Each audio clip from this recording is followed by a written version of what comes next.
உபாகமம் 28ஆம் அதிகாரம் 12ஆம் வசனத்தை நாம் இணைந்து கர்த்தருடைய நல்வார்த்தையை நாம் வாசிக்க போகிறோம். ஏற்ற காலத்தில் உன் தேசத்திலே மழை பெய்யும், நீ கையிட்டு செய்யும் வேலைகள் எல்லாம் ஆசீர்வதிக்கவும் கர்த்தர் உனக்கு தமது நல்ல பொக்கிஷசாலையாகிய வானத்தை திறப்பார். நீ அநேக ஜாதிகளுக்கு கடன் கொடுப்பாய், நீயோ கடன் வாங்காது இருப்பாய். எத்தனை பேர் கையை உயர்த்தி ஆமேன் சொல்லுகிறீர்கள்? ஆமேன். நிச்சயமாய் ஆண்டவர் இங்கே சொல்லப்பட்டிருக்கிற ஆசீர்வாதங்களை நம்முடைய வாழ்க்கையில் சாத்தியமாக்க, நிஜத்துவமாக்க ஒவ்வொரு ஞாயிற்றுக்கிழமையும் கர்த்தர் இந்த பரிசுத்தம் உள்ள வேத புஸ்தகத்திலிருந்து தம்முடைய வசனத்தை ரொம்ப ப்ராக்டிக்கலாக இதை எப்படி நம்ம வாழ்க்கையில் நிஜமாக்க முடியும் என்பதை கர்த்தர் சொல்லி கொடுக்குறார். ஆண்டவர் உன்னை சொல்லிட்டு செய்யாமல் போகிறவரில் உன்னை சொன்னார்னா அதை என் வாழ்க்கையில் நிச்சயமாக செய்து காட்டுவார். எத்தனை பேர் நம்புகிறோம்? கையை வச்சு சொல்லுங்கள். கர்த்தர் எதை சொல்கிறாரோ அதை என் வாழ்க்கையில் நிஜமாக்கி காட்டுவார். அப்படி நம்புகிறோம்? கையை வச்சு சொல்லுங்கள். கர்த்தர் எனக்கு சொல்கிறத அவர் என் வாழ்க்கையில் அதை என்ன பண்ணுகிறார்? நிஜமாக்குறார். நிஜமாக்குற சத்தியங்களை கர்த்தர் நம்மளை கேட்க பண்ணுகிறார். இங்கே ஒரு நிஜத்தை சொல்கிறார். அந்த நிஜம் என்னென்னா, நம்ம ஒவ்வொருவரையும் ஆண்டவர் திறக்கிற திறந்த வானத்தின் ஆசீர்வாதத்துக்கு கீழே நம்ம வாழணும்னு கர்த்தர் விரும்புகிறார். இது இந்த ஆசீர்வாதம் என் மேல் கர்த்தர் நியமித்திருக்கிற ஒன்று. எத்தனை பேர் விசுவாசிக்கிறோம்? கையை வச்சு சொல்லுங்கள். என் மேலே கர்த்தர் நான் ஆசீர்வாதத்திலும் தேவ தயவிலும் வாழணும்னு என் மேலே கர்த்தர் என்ன பண்ணியிருக்கிறாரு? நியமித்திருக்கிறார். இது நியமிக்கப்பட்டிருக்கிறதுனால எனக்கு நேராக அவர் போதிக்கிறார், கற்றுக் கொடுக்கிறார், அதை புரிய வைக்கிறார். பாருங்க, 7 காரியங்களை கவனிச்சோம். எதெல்லாம் வானத்தை திறக்கும், எதெல்லாம் வானத்தை அடைக்குது. என் வாழ்க்கையில் நான் என்ன செய்யக்கூடாதுன்னா, கர்த்தர் திறக்கிற திறந்த வானத்தின் ஆசீர்வாதத்துக்கு கீழே வாழ்கிற நிலையை அடைக்கக்கூடிய வேலையை நான் எதுவும் செய்யக்கூடாது. கவனிச்சோம் 7 காரியங்கள். 8வது ஆண்டவர் நம்ம கற்றுக் கொடுக்குற ஒரு காரியம், இந்த பாரம்பரியம். பாருங்க, அநேக நேரத்தில் தேவனுடைய ஆசீர்வாதத்தை அடைக்கிற வேலையை நம்ம வாழ்க்கையில் செய்கிறது. மத்தேயு 15ஆம் அதிகாரம் 6ஆம் வசனத்தை அதுக்கு ஆதாரமாக எடுத்து பார்க்குறோம். அதில் சொல்லியிருக்கு, உங்கள் பாரம்பரியத்தினாலே தேவனுடைய கற்பனைகளை அதமாக்கி வருகிறீர்களே. இப்போ கவனிச்சு பாருங்க, பாரம்பரியம் உள்ளே வந்துருச்சுனாலே தேவ ஆசீர்வாதத்தை என் வாழ்க்கையில் தடுக்குது. எல்லா பாரம்பரியம் சொல்ல, சில நல்ல பாரம்பரியங்கள் வாழ்க்கையில் இருக்குது, அதை நாம் கை கொள்கிறோம், நல்லது தான். ஆனால் தேவனுடைய வசனத்தை என் வாழ்க்கையில் வல்லமையாய் வேலை செய்ய விடாதபடிக்கு தடுக்கிற பாரம்பரியங்கள், அந்த பாரம்பரியம்னா என்ன? அதான் இன்றைக்கி நம்ம கொஞ்சம் கவனிக்க. அந்த பாரம்பரியம் என்னென்னா, தேவனுடைய வார்த்தையை தவறான விதத்தில் புரிந்து கொள்கிறோம் பாருங்க, அது ஒரு பாரம்பரியம். Misinterpretation of God's word is a tradition that stops God's blessing in your life. அது தேவனுடைய ஆசீர்வாதத்தை தடுக்கக்கூடிய ஒரு பாரம்பரியமாக இருக்குது. அதை தான் இன்றைக்கி நம்ம டீல் பண்ணோம் பாருங்கள். இன்றைக்கி நிறைய நேரம் கர்த்தருடைய வார்த்தையில் உரிமை பாராட்டுறதை காட்டிலும் இன்றைக்கி நிறைய ஜனங்கள் என்ன செய்கிறாங்கன்னா, அறியாமல் தங்களுடைய பாரம்பரியத்தில் வைராக்கியம் காராட்டுறவங்களாக இருக்கிறாங்க. தேவனுடைய வார்த்தையில் வைராக்கியமாக இருக்க வேண்டிய ஒரு தேவ பிள்ளை பாரம்பரியத்தை வைராக்கியமாக பின்பற்றுறேன்னா, ஒரு சபையில் நடந்த ஒரு காரியத்தை உங்களுக்கு சொல்கிறேன் பாருங்க.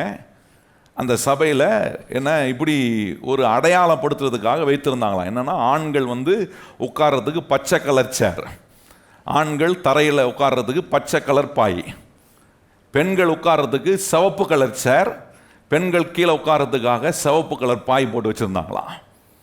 இது காலங்காலமாக இருக்குது. ஒரு காமனான ஒரு மீட்டிங் வைக்கணும்னு வந்தபோது அந்த மீட்டிங்கில் என்ன செஞ்சாங்களாம், இந்த பச்சை கலர் சேரை தூக்கிட்டு சிவப்பு கலர் சேரெல்லாம் தூக்கிட்டு எல்லா கலரையும் தூக்கிட்டு ஒரே கலர் ஆக்கிட்டாங்களாம். வெள்ளை கலர் சேரை போட்டு வெள்ளை கலர் பாயை போட்டு விட்டுட்டாங்க. உள்ளே வராங்க ஜனங்களுக்கு, வந்த உடனே தூக்கி வாரி போடுற மாதிரி ஒரு ஷாக்கு. அந்த ஷாக்லேயும் அந்த மீட்டிங்கில் உட்காந்து எல்லாத்தையும் அட்டன் பண்ணி முடிச்சுட்டு, அந்த மீட்டிங் முடிஞ்ச உடனே அந்த ஆர்கனைஸ் பண்ண பாஸ்டரை பிடிச்சி அங்கே இருந்த மூப்பர்கள்லாம் பிடிச்சி உழுக்குன்னு உழுக்கிட்டாங்களாம். யாரை கேட்டு நீங்கள் நாங்கள் உட்கார்ற பச்சை கலர் சேரை வெள்ளை கலர் ஆக்குனீங்க? யாரை கேட்டு நான் உட்கார்ற சிவப்பு கலர் சேரை வெள்ளை கலர் ஆக்குனீங்க அப்படின்னு சொல்லி கண்டபடி பேசினாங்களாம். அப்போ இந்த போதகர் கேட்டார், நான் என்னங்க பெரிய குற்றம் பண்ணிட்டேன்? நான் என்ன பெரிய குற்றம் பண்ணிட்டேன்? நீங்க சொல்ற காரியம்லாம் பைபிள்ல இருக்கா? பச்சை கலர் சேர் தான் போடணும், சிவப்பு கலர் சேர் தான் போடணும் அப்படின்னு இருக்கா? இல்ல நான் போட்ட வெள்ளை கலர் சேர் தான் போடணும்னு இருக்கா அப்படின்னு கேட்டாரா. அப்போ அதை கேட்டிருந்தவங்க சொன்னாங்களா, பைபிளில் சொல்லியிருக்காலாம் தேவையில்லை, இதெல்லாம் எங்கள் பாரம்பரியம், நாங்கள் எங்கள் முன்னோடி சொல்லி கொடுத்து நாங்கள் கிட்டத்தட்ட 20 வருஷத்துக்கு மேலாக பின்பற்றின காரியத்தை நீங்கள் வந்து எடுத்தோம் கவுத்தன் மாத்துறீங்களே, என்ன இது நியாயம் அப்படின்னு கேட்டாங்களாம். என்ன சொல்ல வரேன், தேவனுடைய வசனம் ஊறி இருக்க வேண்டிய ஒரு கிறிஸ்தவனுடைய வாழ்க்கையில் வசனத்தின் வல்லமையில் ஆளப்படாம யாரோ ஒரு மனுஷன் கொண்டு வந்த ஒரு திட்டத்தை, ஒரு முறைமைய ஜனங்க என்ன செய்யறாங்கன்னா அதை தெய்வ வாக்க போல எண்ணி தேவனுடைய வார்த்தையின் வல்லமையை மட்டுப்படுத்தி மனுஷனால உண்டாக்கப்பட்ட முறைமைகளையும் பாரம்பரியங்களையும் ஓங்கி பிடிக்கும் போது நான் சொல்றேன், அது அந்த பாரம்பரியங்கள் தேவனுடைய ஆசீர்வாதத்தை நம்ம வாழ்க்கையில வர முடியாதபடிக்கு, தேவன் திறந்த வானத்தின் ஆசீர்வாதத்து கீழே வாழ முடியாதபடிக்கு, அடைப்பட்ட வானத்திலும் நம்ம வாழ்ற நிலை எப்படி இருக்கும்னா அது வெண்கலமாகவும் காலு கீழே இருக்கிற பூமி இரும்பாக மாறும்போது வாழ்க்கையில கடவுளுடைய தேவனுடைய ஆசீர்வாதத்தை அனுபவிக்க முடியாமல் வாழ்கிறோம். அதை தான் இயேசுநாதர் ஒரு உதாரணமா இங்க சொல்றாரு. இந்த மத்தேயு 15ஆம் அதிகாரத்தில் கவனிச்சீங்கன்னா அங்க சொல்றாரு, 10 கற்பனையில ஆண்டவர் ஒரு கட்டளையா சொல்றாரு, உன் தாயையும் தகப்பனையும் என்ன செய்ய வேணும், கனம் பண்ண வேண்டும் என்று சொல்றாரு. இப்போ இந்த கற்பனையை கொடுத்தவர் கர்த்தர், இதை ஒரு மனுஷனால செய்ய முடியாமல் போகும்போது அவன் யாரிடத்தில் திரும்பி போயிருக்க வேண்டும், தேவனிடத்தில் போய் கேட்டிருக்கணும். ஆண்டவரே நீங்க சொன்னீங்க தகப்பனையும் தாயும் கனம் பண்ணீங்க, ஆனா ஆண்டவரே எனக்கே பல கஷ்டங்களா இருக்கு, அவங்கள நான் பார்த்துக்க முடியல, அவங்கள விசாரிக்க முடியல, என்ன செய்யறது ஆண்டவரே, என்ன நீர் ஆசீர்வதியும், எனக்கு பலன் கொடுங்க ஆண்டவரே, நான் அவங்கள கனப்படுத்தணும் ஆண்டவரே, நீ சொன்ன வார்த்தையை உம்முடைய கட்டளையை நிறைவேற்றக்கூடிய விதத்தில் நான் வாழ்வதற்கு எனக்கு உதவி செய்யும் என்று தேவனிடத்தில் போய் கேட்டிருக்க வேண்டிய ஜனங்கள் கேட்காம அவர்களுக்குள்ளாகவே என்ன செய்கிறாங்கன்னா தேவனுடைய வார்த்தைக்கு ஒரு எதிரான செயலை அவர்கள் செய்கிறார். அதான் பாரம்பரியம். எப்பெல்லாம் கர்த்தர் சொல்ற வார்த்தைக்கு மீறி நான் என்னால செய்ய முடியல, அதனால அதுக்கு ஒரு ஆல்டர்னேட்டிவ் நான் தேடுறேனோ அப்போ ஒரு பாரம்பரியம் உள்ள வருது. இவர்கள் என்ன சொல்லுகிறார்கள், வேதான தாயின் தகப்பனையும் பிள்ளைக்கு இருக்கிற கடமையின்படி விசாரிக்கணும், கவனிக்கணும், அவங்களுக்கான செலவுகளுக்கான காரியங்களை கொடுக்கணும்.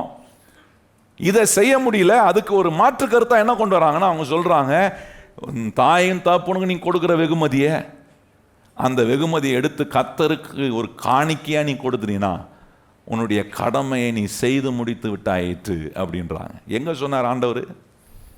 எங்க இருக்கு அப்படிப்பட்ட ஒரு கட்டளை?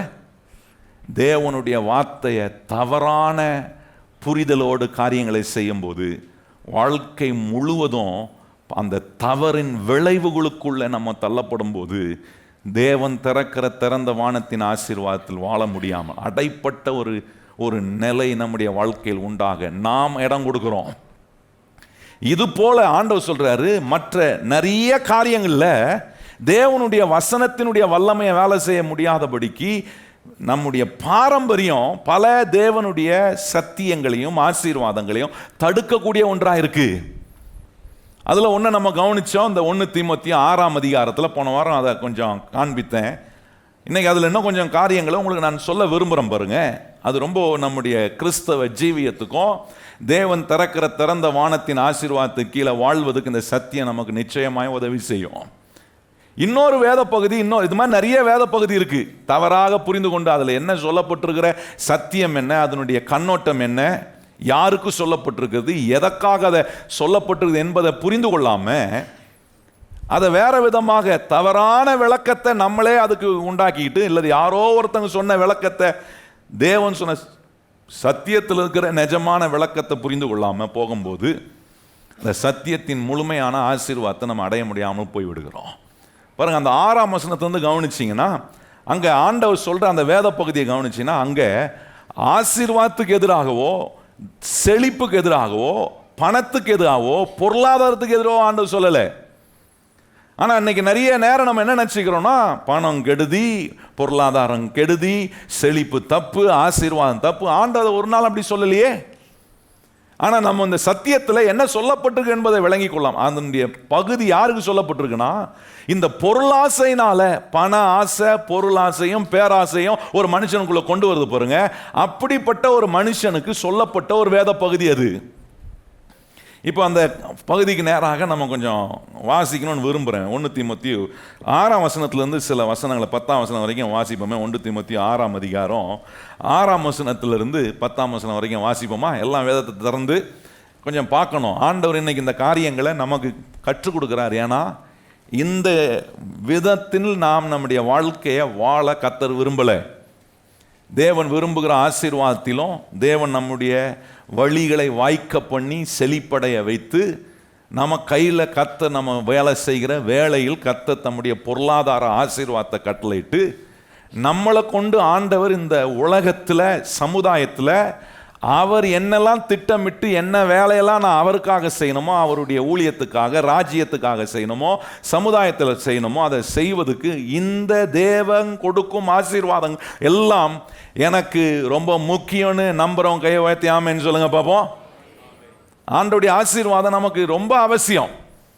எத்தனை பேர் சொல்கிறீங்க, ஆண்டவரே உங்கள் ஆசீர்வாதம் இல்லாமல் நான் வாழ முடியாது ஆண்டவரே அப்படின்றவங்க கையை உயர்த்தி ஒரு ஆமென்னு சொல்லுங்க பார்ப்போம்.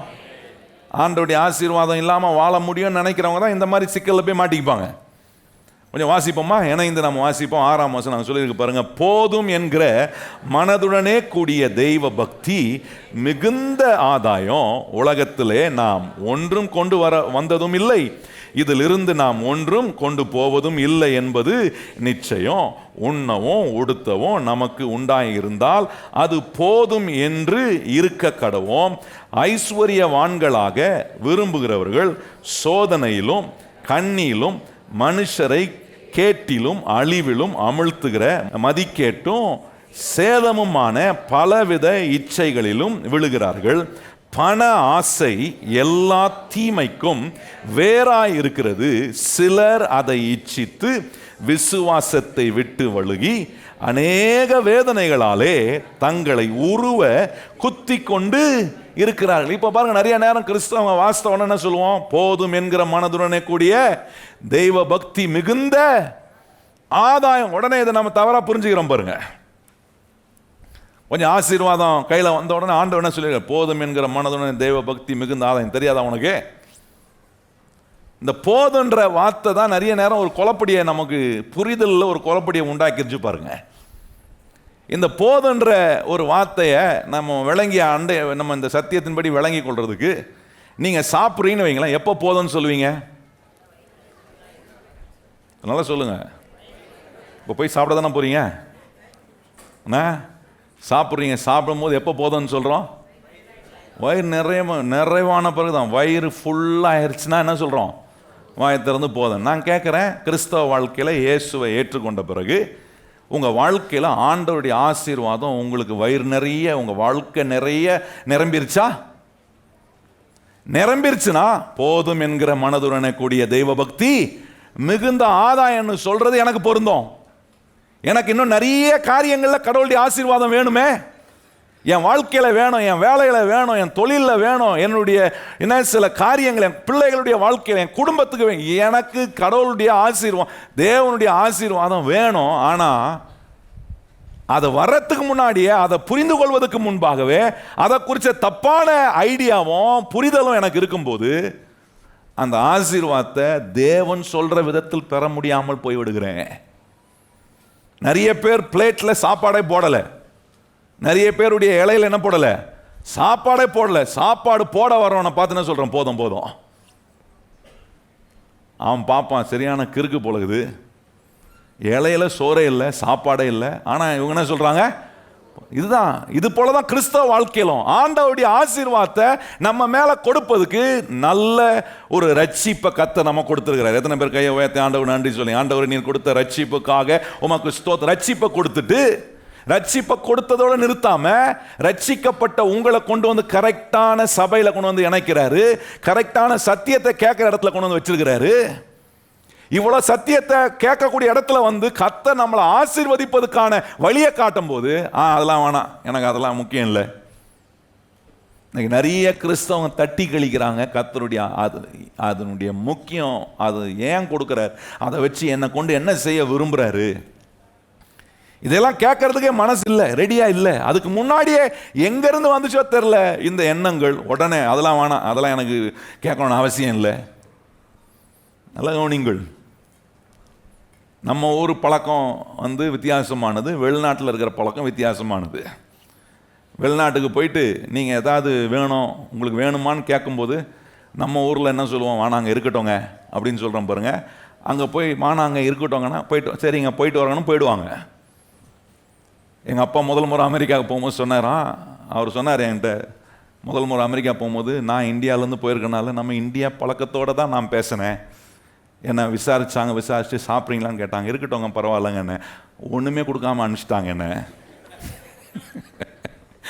நம்ம ஊரில் சாப்பிட்றீங்களா, இருக்கட்டோன்னா கூட என்ன பண்ணுவோம், சிலர் இருக்கிறீங்களா, குடிக்கிறீங்களா, வேணுமா அந்த இதில் நின்றுவாங்க. ஆனால் நான் பெரும்பாலும் 190% பழக்கம் என்னென்னா, என்ன இருக்கட்டோங்கனாலும் கூட என்ன செய்கிறோம், கொண்டு வந்து போடுறோம். ஒரு பிளேட்டில் சாப்பிட்டுட்டு இருக்கிறோம், என்ன போதும்னாலும் என்ன பண்ணுறோம், திருப்பியும் கொண்டு வந்து. இது நம்ம ஊர் பழக்கம். அப்புறம் எங்கள் அப்பா சொன்னார், அடுத்த முறை போகும்போது நான் கொஞ்சம் உஷாராயிட்டேன், அடுத்த முறை போகும்போது வேணும்னு கேட்டே வாங்கி சாப்பிட்டேன். அப்போ கவனிச்சு பாருங்க, கிறிஸ்தவ வாழ்க்கையும் அப்படிதான்.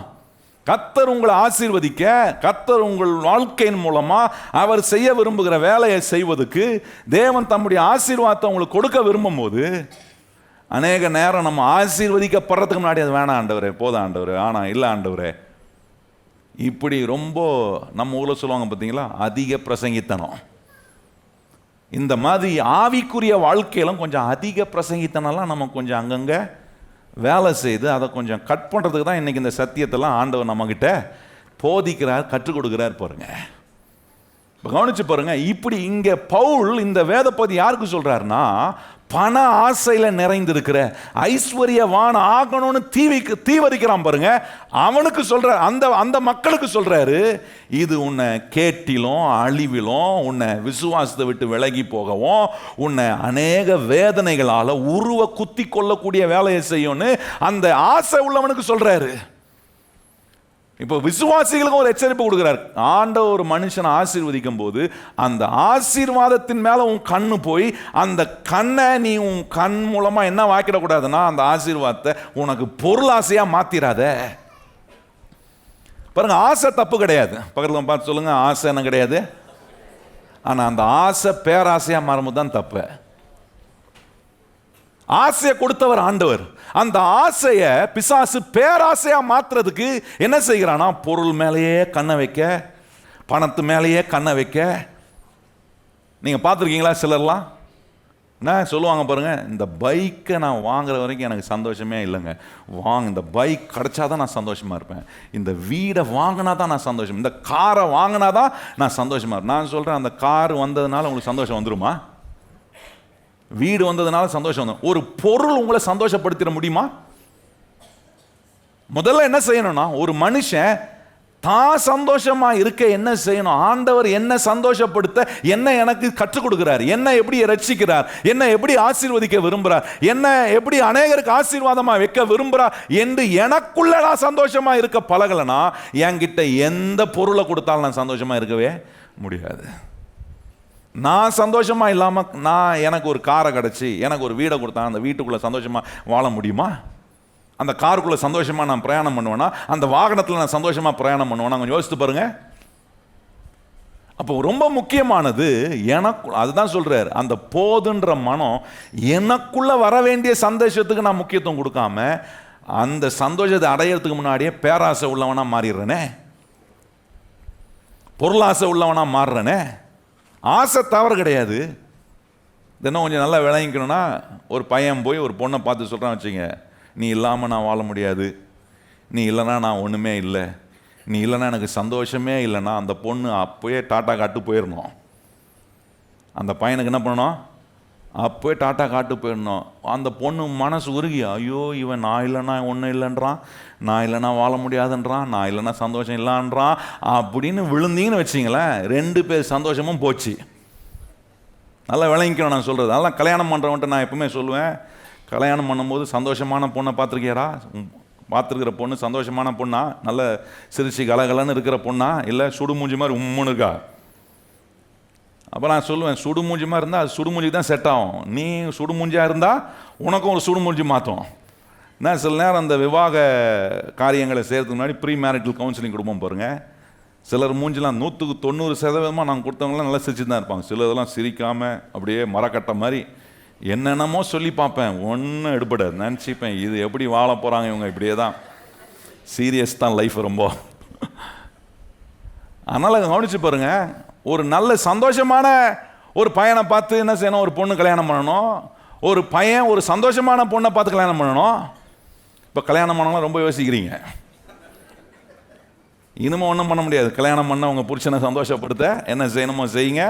கல்யாணம் பண்ண உங்கள் மனைவியை சந்தோஷப்படுத்த என்ன செய்யணுமோ அதை செய்யுங்க. ஆனால் இது என்ன நம்ம கவனிக்கிறோம், எனக்குள்ள அந்த சந்தோஷம் இல்லைன்னா நான் கல்யாணம் பண்ண போகிற என்ன அந்த பொண்ணையும் நான் சந்தோஷமாக வைக்க முடியாது, என் குடும்ப வாழ்க்கையை நான் சந்தோஷமாக வைக்க முடியாது. ஏன்னா எனக்குள்ளே அந்த திருப்தி இல்லையே. நல்லா கவனிங்கள். இதே போல தான் பணம், பொருள், எல்லாவற்றிலும் அது இருந்தால் எனக்கு சந்தோஷம், இது கிடைச்சா சந்தோஷம், இப்படியா இருந்தால் நான் சந்தோஷமாக இருப்பேன். கிடையவே கிடையாது. ஏன்னா எந்த பொருளும் ஒரு மனுஷனை சந்தோஷப்படுத்த முடியாது. ஒரு மனுஷன் தனக்குள்ள கடவுள் வைத்திருக்கிற அந்த சந்தோஷத்தை அடைய தேவனை சார்ந்து தேவன் சொல்கிற சத்தியத்தின்படி தன்னை வாழ ஒப்பு கொடுக்கும்போது அவனுடைய வாழ்க்கை சந்தோஷகரமாய் கர்த்தர் மாட்டுகிறார். கையத்தி ஆமென் சொல்லுங்க. அப்போ பாருங்கள், இந்த பொருளாசைன்றது இல்லாத ஒரு மனுஷனை இந்த உலகத்தில் கண்டுபிடிக்கிறது பெரிய அபூர்வம். அதோட புரியுதா உங்களுக்கு? ரட்சிக்கப்பட்டிருப்போம், வீட்டு என்ன ஆலயத்துக்குள்ளே இருப்போம், நமக்கு என்ன இருக்கும்? கண்டிப்பாக இருக்கும் பொருளாசை. பொருளாசை இல்லைன்னு நம்ம யாரும் போய் சொல்ல முடியாது, எல்லாருக்குள்ளேயும் இருக்கு. ஆனால் தேவன் செய்கிற ஒரு மகத்துவமான வேலை என்னன்னா, கற்றுக் கொடுக்குறார் அதை எப்படி மேற்கொள்ளணும் என்பதை தேவன் நம்ம கற்றுக் கொடுக்குறார். நம்ம பிறக்கும் போதே பர்ஃபெக்ட் பார்ன் பேபி இல்லை. அப்படி யாராவது இருக்கீங்களா பர்ஃபெக்ட் பார்ன் பேபின்னு? பர்ஃபெக்ட் பார்ன் பேபி யாரும் கிடையாது.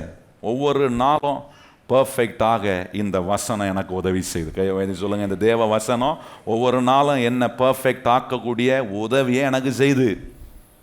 அப்போ கவனிச்சு பாருங்க, இச்சை, இந்த என்ன பொருளாசை, பண ஆசை, பேராசை, இதெல்லாம் ஒரு மனுஷனுக்குள்ள இந்த ஜென்ம ஸ்பாபத்தில் அப்படியே ஒட்டி இருக்கிற ஒன்று தான் பாருங்க.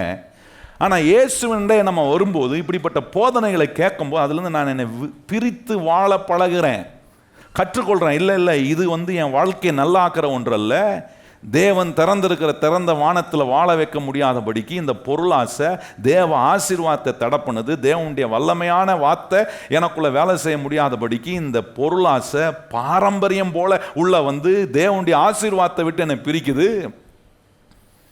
அப்போ நான் இதில் கொஞ்சம் கவனம் செலுத்த வேண்டியது ரொம்ப முக்கியமாக இருக்கு பாருங்க.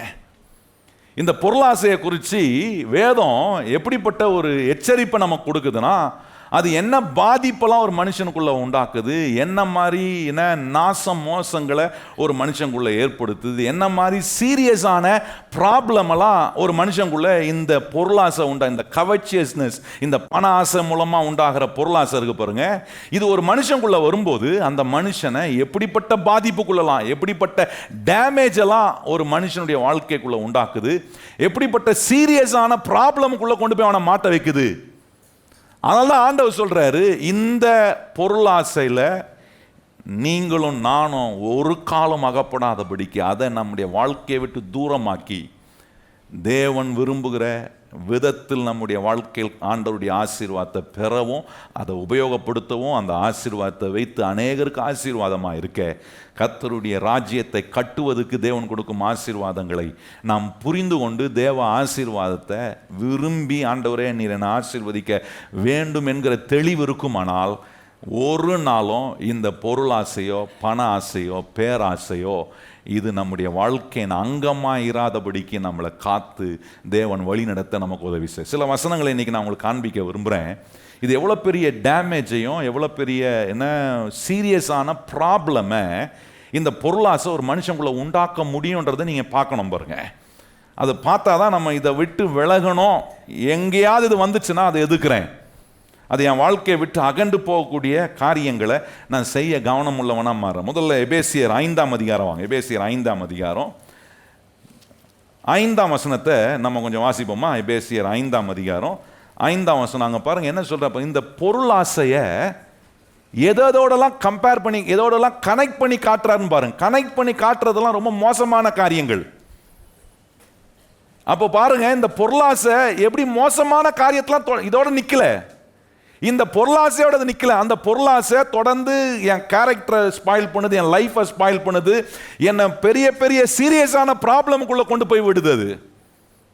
அப்போ நான் இதில் கொஞ்சம் ஜாக்கிரதையா, ஆண்டவரே நீர் என்னை ஆசீர்வதிக்கிற ஆசீர்வாதத்தை கரெக்டாக புரிஞ்சுக்கணும், அதை கரெக்டாக நான் உபயோகப்படுத்தணும்.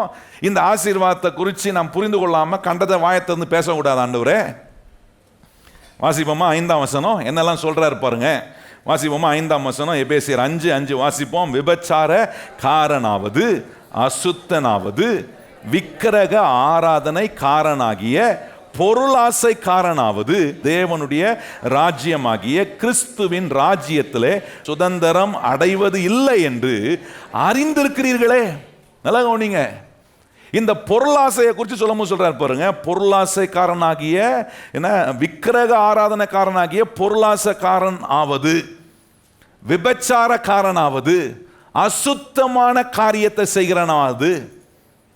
எங்க கொண்டு போய் கனெக்ட் பண்றாரு பாருங்க. இந்த பொருளாசைக்காரனை ஒரு விக்கிரக ஆராதனை, விக்கிரகத்துக்கு கனெக்ட் பண்றாரு, என்ன, விபச்சாரத்துக்கு கனெக்ட் பண்றாரு, அசுத்தமான காரியங்களுக்கு கனெக்ட் பண்றாரு. இப்ப கனெக்ட் பண்ணி காட்டுறதெல்லாம் குட் கம்பெனி இல்ல, பேட் கம்பெனிஸ், கெட்ட சவகாசம், கெட்ட ஸ்பாபங்களை வெளிப்படுத்துகிற காரியங்கள். அதுதான் ஆண்டவர் சொல்றாரு, இந்த பொருளாசையை கொஞ்சம் சீரியஸா டீல் பண்ணு.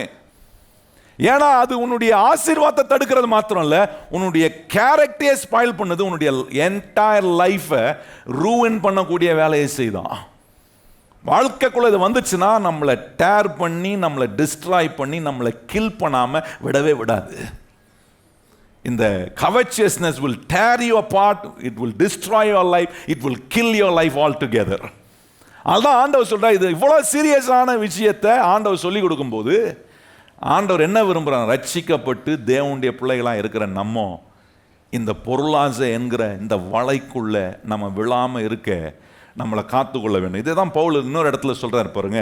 கொலோசியர் 3ஆம் அதிகாரத்தில் கவனிங்க. அங்கே சொல்றாரு, இங்கே சொல்றாரு, இதை எதோட கனெக்ட் பண்ணி காட்டிட்டு இங்கே சொல்லும் போது அதை நம்முடைய அவயங்களை விட்டு அழிக்கணும்னு சொல்றாரு பாருங்க. வாசிப்போமா? கொலோசியர் 3ஆம் அதிகாரம் 5ஆம் வசனம் எல்லாரும் வாசிப்போம். ஆகையால் விபச்சாரம், அசுத்தம், மோகம், துரிச்சை, விக்கிரக ஆராதனையான பொருள் ஆசை ஆகிய இவைகளை பூமியில உண்டு பண்ணுகிற உங்கள் அவயங்களை அழித்து போடுங்கள். நல்லா கவனித்து பாருங்க, இது எங்க உண்டாகுது? எங்கேயோ உண்டாகல. இந்த அவயங்கள், இந்த சரீரம் என்கிற அவயங்களில எல்லா அசுத்தமான காரியம், மோக, துரிச்சை, விபச்சாரம், என்ன, விக்கிரக ஆராதனையான பொருளாசை, இது எல்லாம் இந்த பூமியில இந்த சரீரத்தில் உண்டாகுது பாருங்க. இந்த சரீரத்தில் உண்டாகும் போது கர்த்தர் சொல்றாரு, அதை லேசா விட்டுறாத, அதை அழித்து போடுகிற வேலையை நீ செய்யணும். இல்லைன்னா அது நம்மளை டேர் பண்ணி, டிஸ்ட்ராய் பண்ணி, கில் பண்ணிடும். அது நம்மளை கிழித்து அழித்து கொன்று போடக்கூடிய வேலையை அது செய்யும். அதனால தான் இங்கே சொல்றாரு, இதை இப்போ சொல்லப்பட்ட இந்த பொருளாசைனால் உண்டாகிற காரியங்கள்லாம் நம்முடைய சரீரத்தின் அவயங்களில் இல்லாதபடிக்கு அதை அழித்து போடுகிற வேலையை செய்யணும். அதுக்குதான் இந்த வசனம் வல்லமையா வேலை செய்யணும். பாரம்பரியம் உள்ள வந்துருச்சுன்னா, இந்த வசனத்தினுடைய வல்லமை குறைஞ்சிச்சுன்னா, இந்த பொருளாசையில போய் நான் விழறேன். இந்த பொருளாசை என்னை பிடிக்கும் போது அது எல்லா நாச மோசங்களையும் மனுஷனுடைய வாழ்க்கையில் தேவ ஆசீர்வாதத்தை விட்டு அவனை புறம்பாக்கக்கூடிய வேலையை செய்யுது. இப்போ இதை ஒரு வேதத்திலிருந்து ஒரு உதாரணத்தின் மூலமாக ஒரு நபருடைய வாழ்க்கையில் இந்த பொருளாசை உள்ளே வந்து அவனை என்ன பண்ணிச்சு, என்ன வாக்குச்சின்னு நம்ம கொஞ்சம் கவனிச்சாதான் இதை நம்ம வாழ்க்கைக்குள்ளே வரவிடாதபடி, தேவன் விரும்புகிறபடி கர்த்தர் கொடுக்கும் ஆசீர்வாதத்தில் நான் கை வைத்து செய்யும் எல்லாவற்றிலும் கர்த்தர் தம்முடைய வாய்க்கும் வல்லமையை விளங்க பண்ணி என்ன ஒரு புத்திமானாய் நடப்பதுக்கு கர்த்தர் சொல்லுகிற காரியங்களை நம்ம கவனிக்க வேண்டியது ரொம்ப முக்கியம். மத்தேயு சுவிசேஷம் 26ஆம் அதிகாரம் வருவோம். 26ஆம் அதிகாரத்தில் இங்கே யூதாஸ் என்கிற ஒரு மனிதனை குறித்து நம்ம வாசிக்கிறோம் பாருங்க. யூதாஸ் ஒரு சரியான உதாரணம். எப்படி இந்த பொருளாசை அவனுக்குள்ள வந்தபோது அந்த பொருளாசை அவனை தேவன் மேல் உள்ள விசுவாசத்தை விட்டு விலகி போக பண்ணி அநேக வேதனைகளால் தன்னை உருவ குத்தி கொள்ளக்கூடிய வேலையை அவனுக்கு செஞ்சு பாருங்க. இது எதனால் நடந்துச்சுன்னா இந்த பொருளாசை. பாருங்க, இந்த வேத பகுதியை கொஞ்சம் வாசிக்கணும். வாசித்த பிறகு நம்ம சில விளக்கங்களை இங்கே நம்ம கவனிக்க முடியும். பாருங்க, ஆண்டவர் இங்கே அவனுக்குள்ள இருந்த பொருளாசையை காட்டுறாரு. அதுக்கு முன்னாடி வரைக்கும் அவன் சொல்ற காரியங்கள்லாம் கேட்கும்போது ரொம்ப அக்கறை உள்ளவனா, ரொம்ப கரிசனை உள்ளவனா, தேவனை காட்டிலும் ரொம்ப சிந்தனை உள்ளவன், நல்ல சிந்தனை உள்ளவனை போல அவன் பேசுறான்.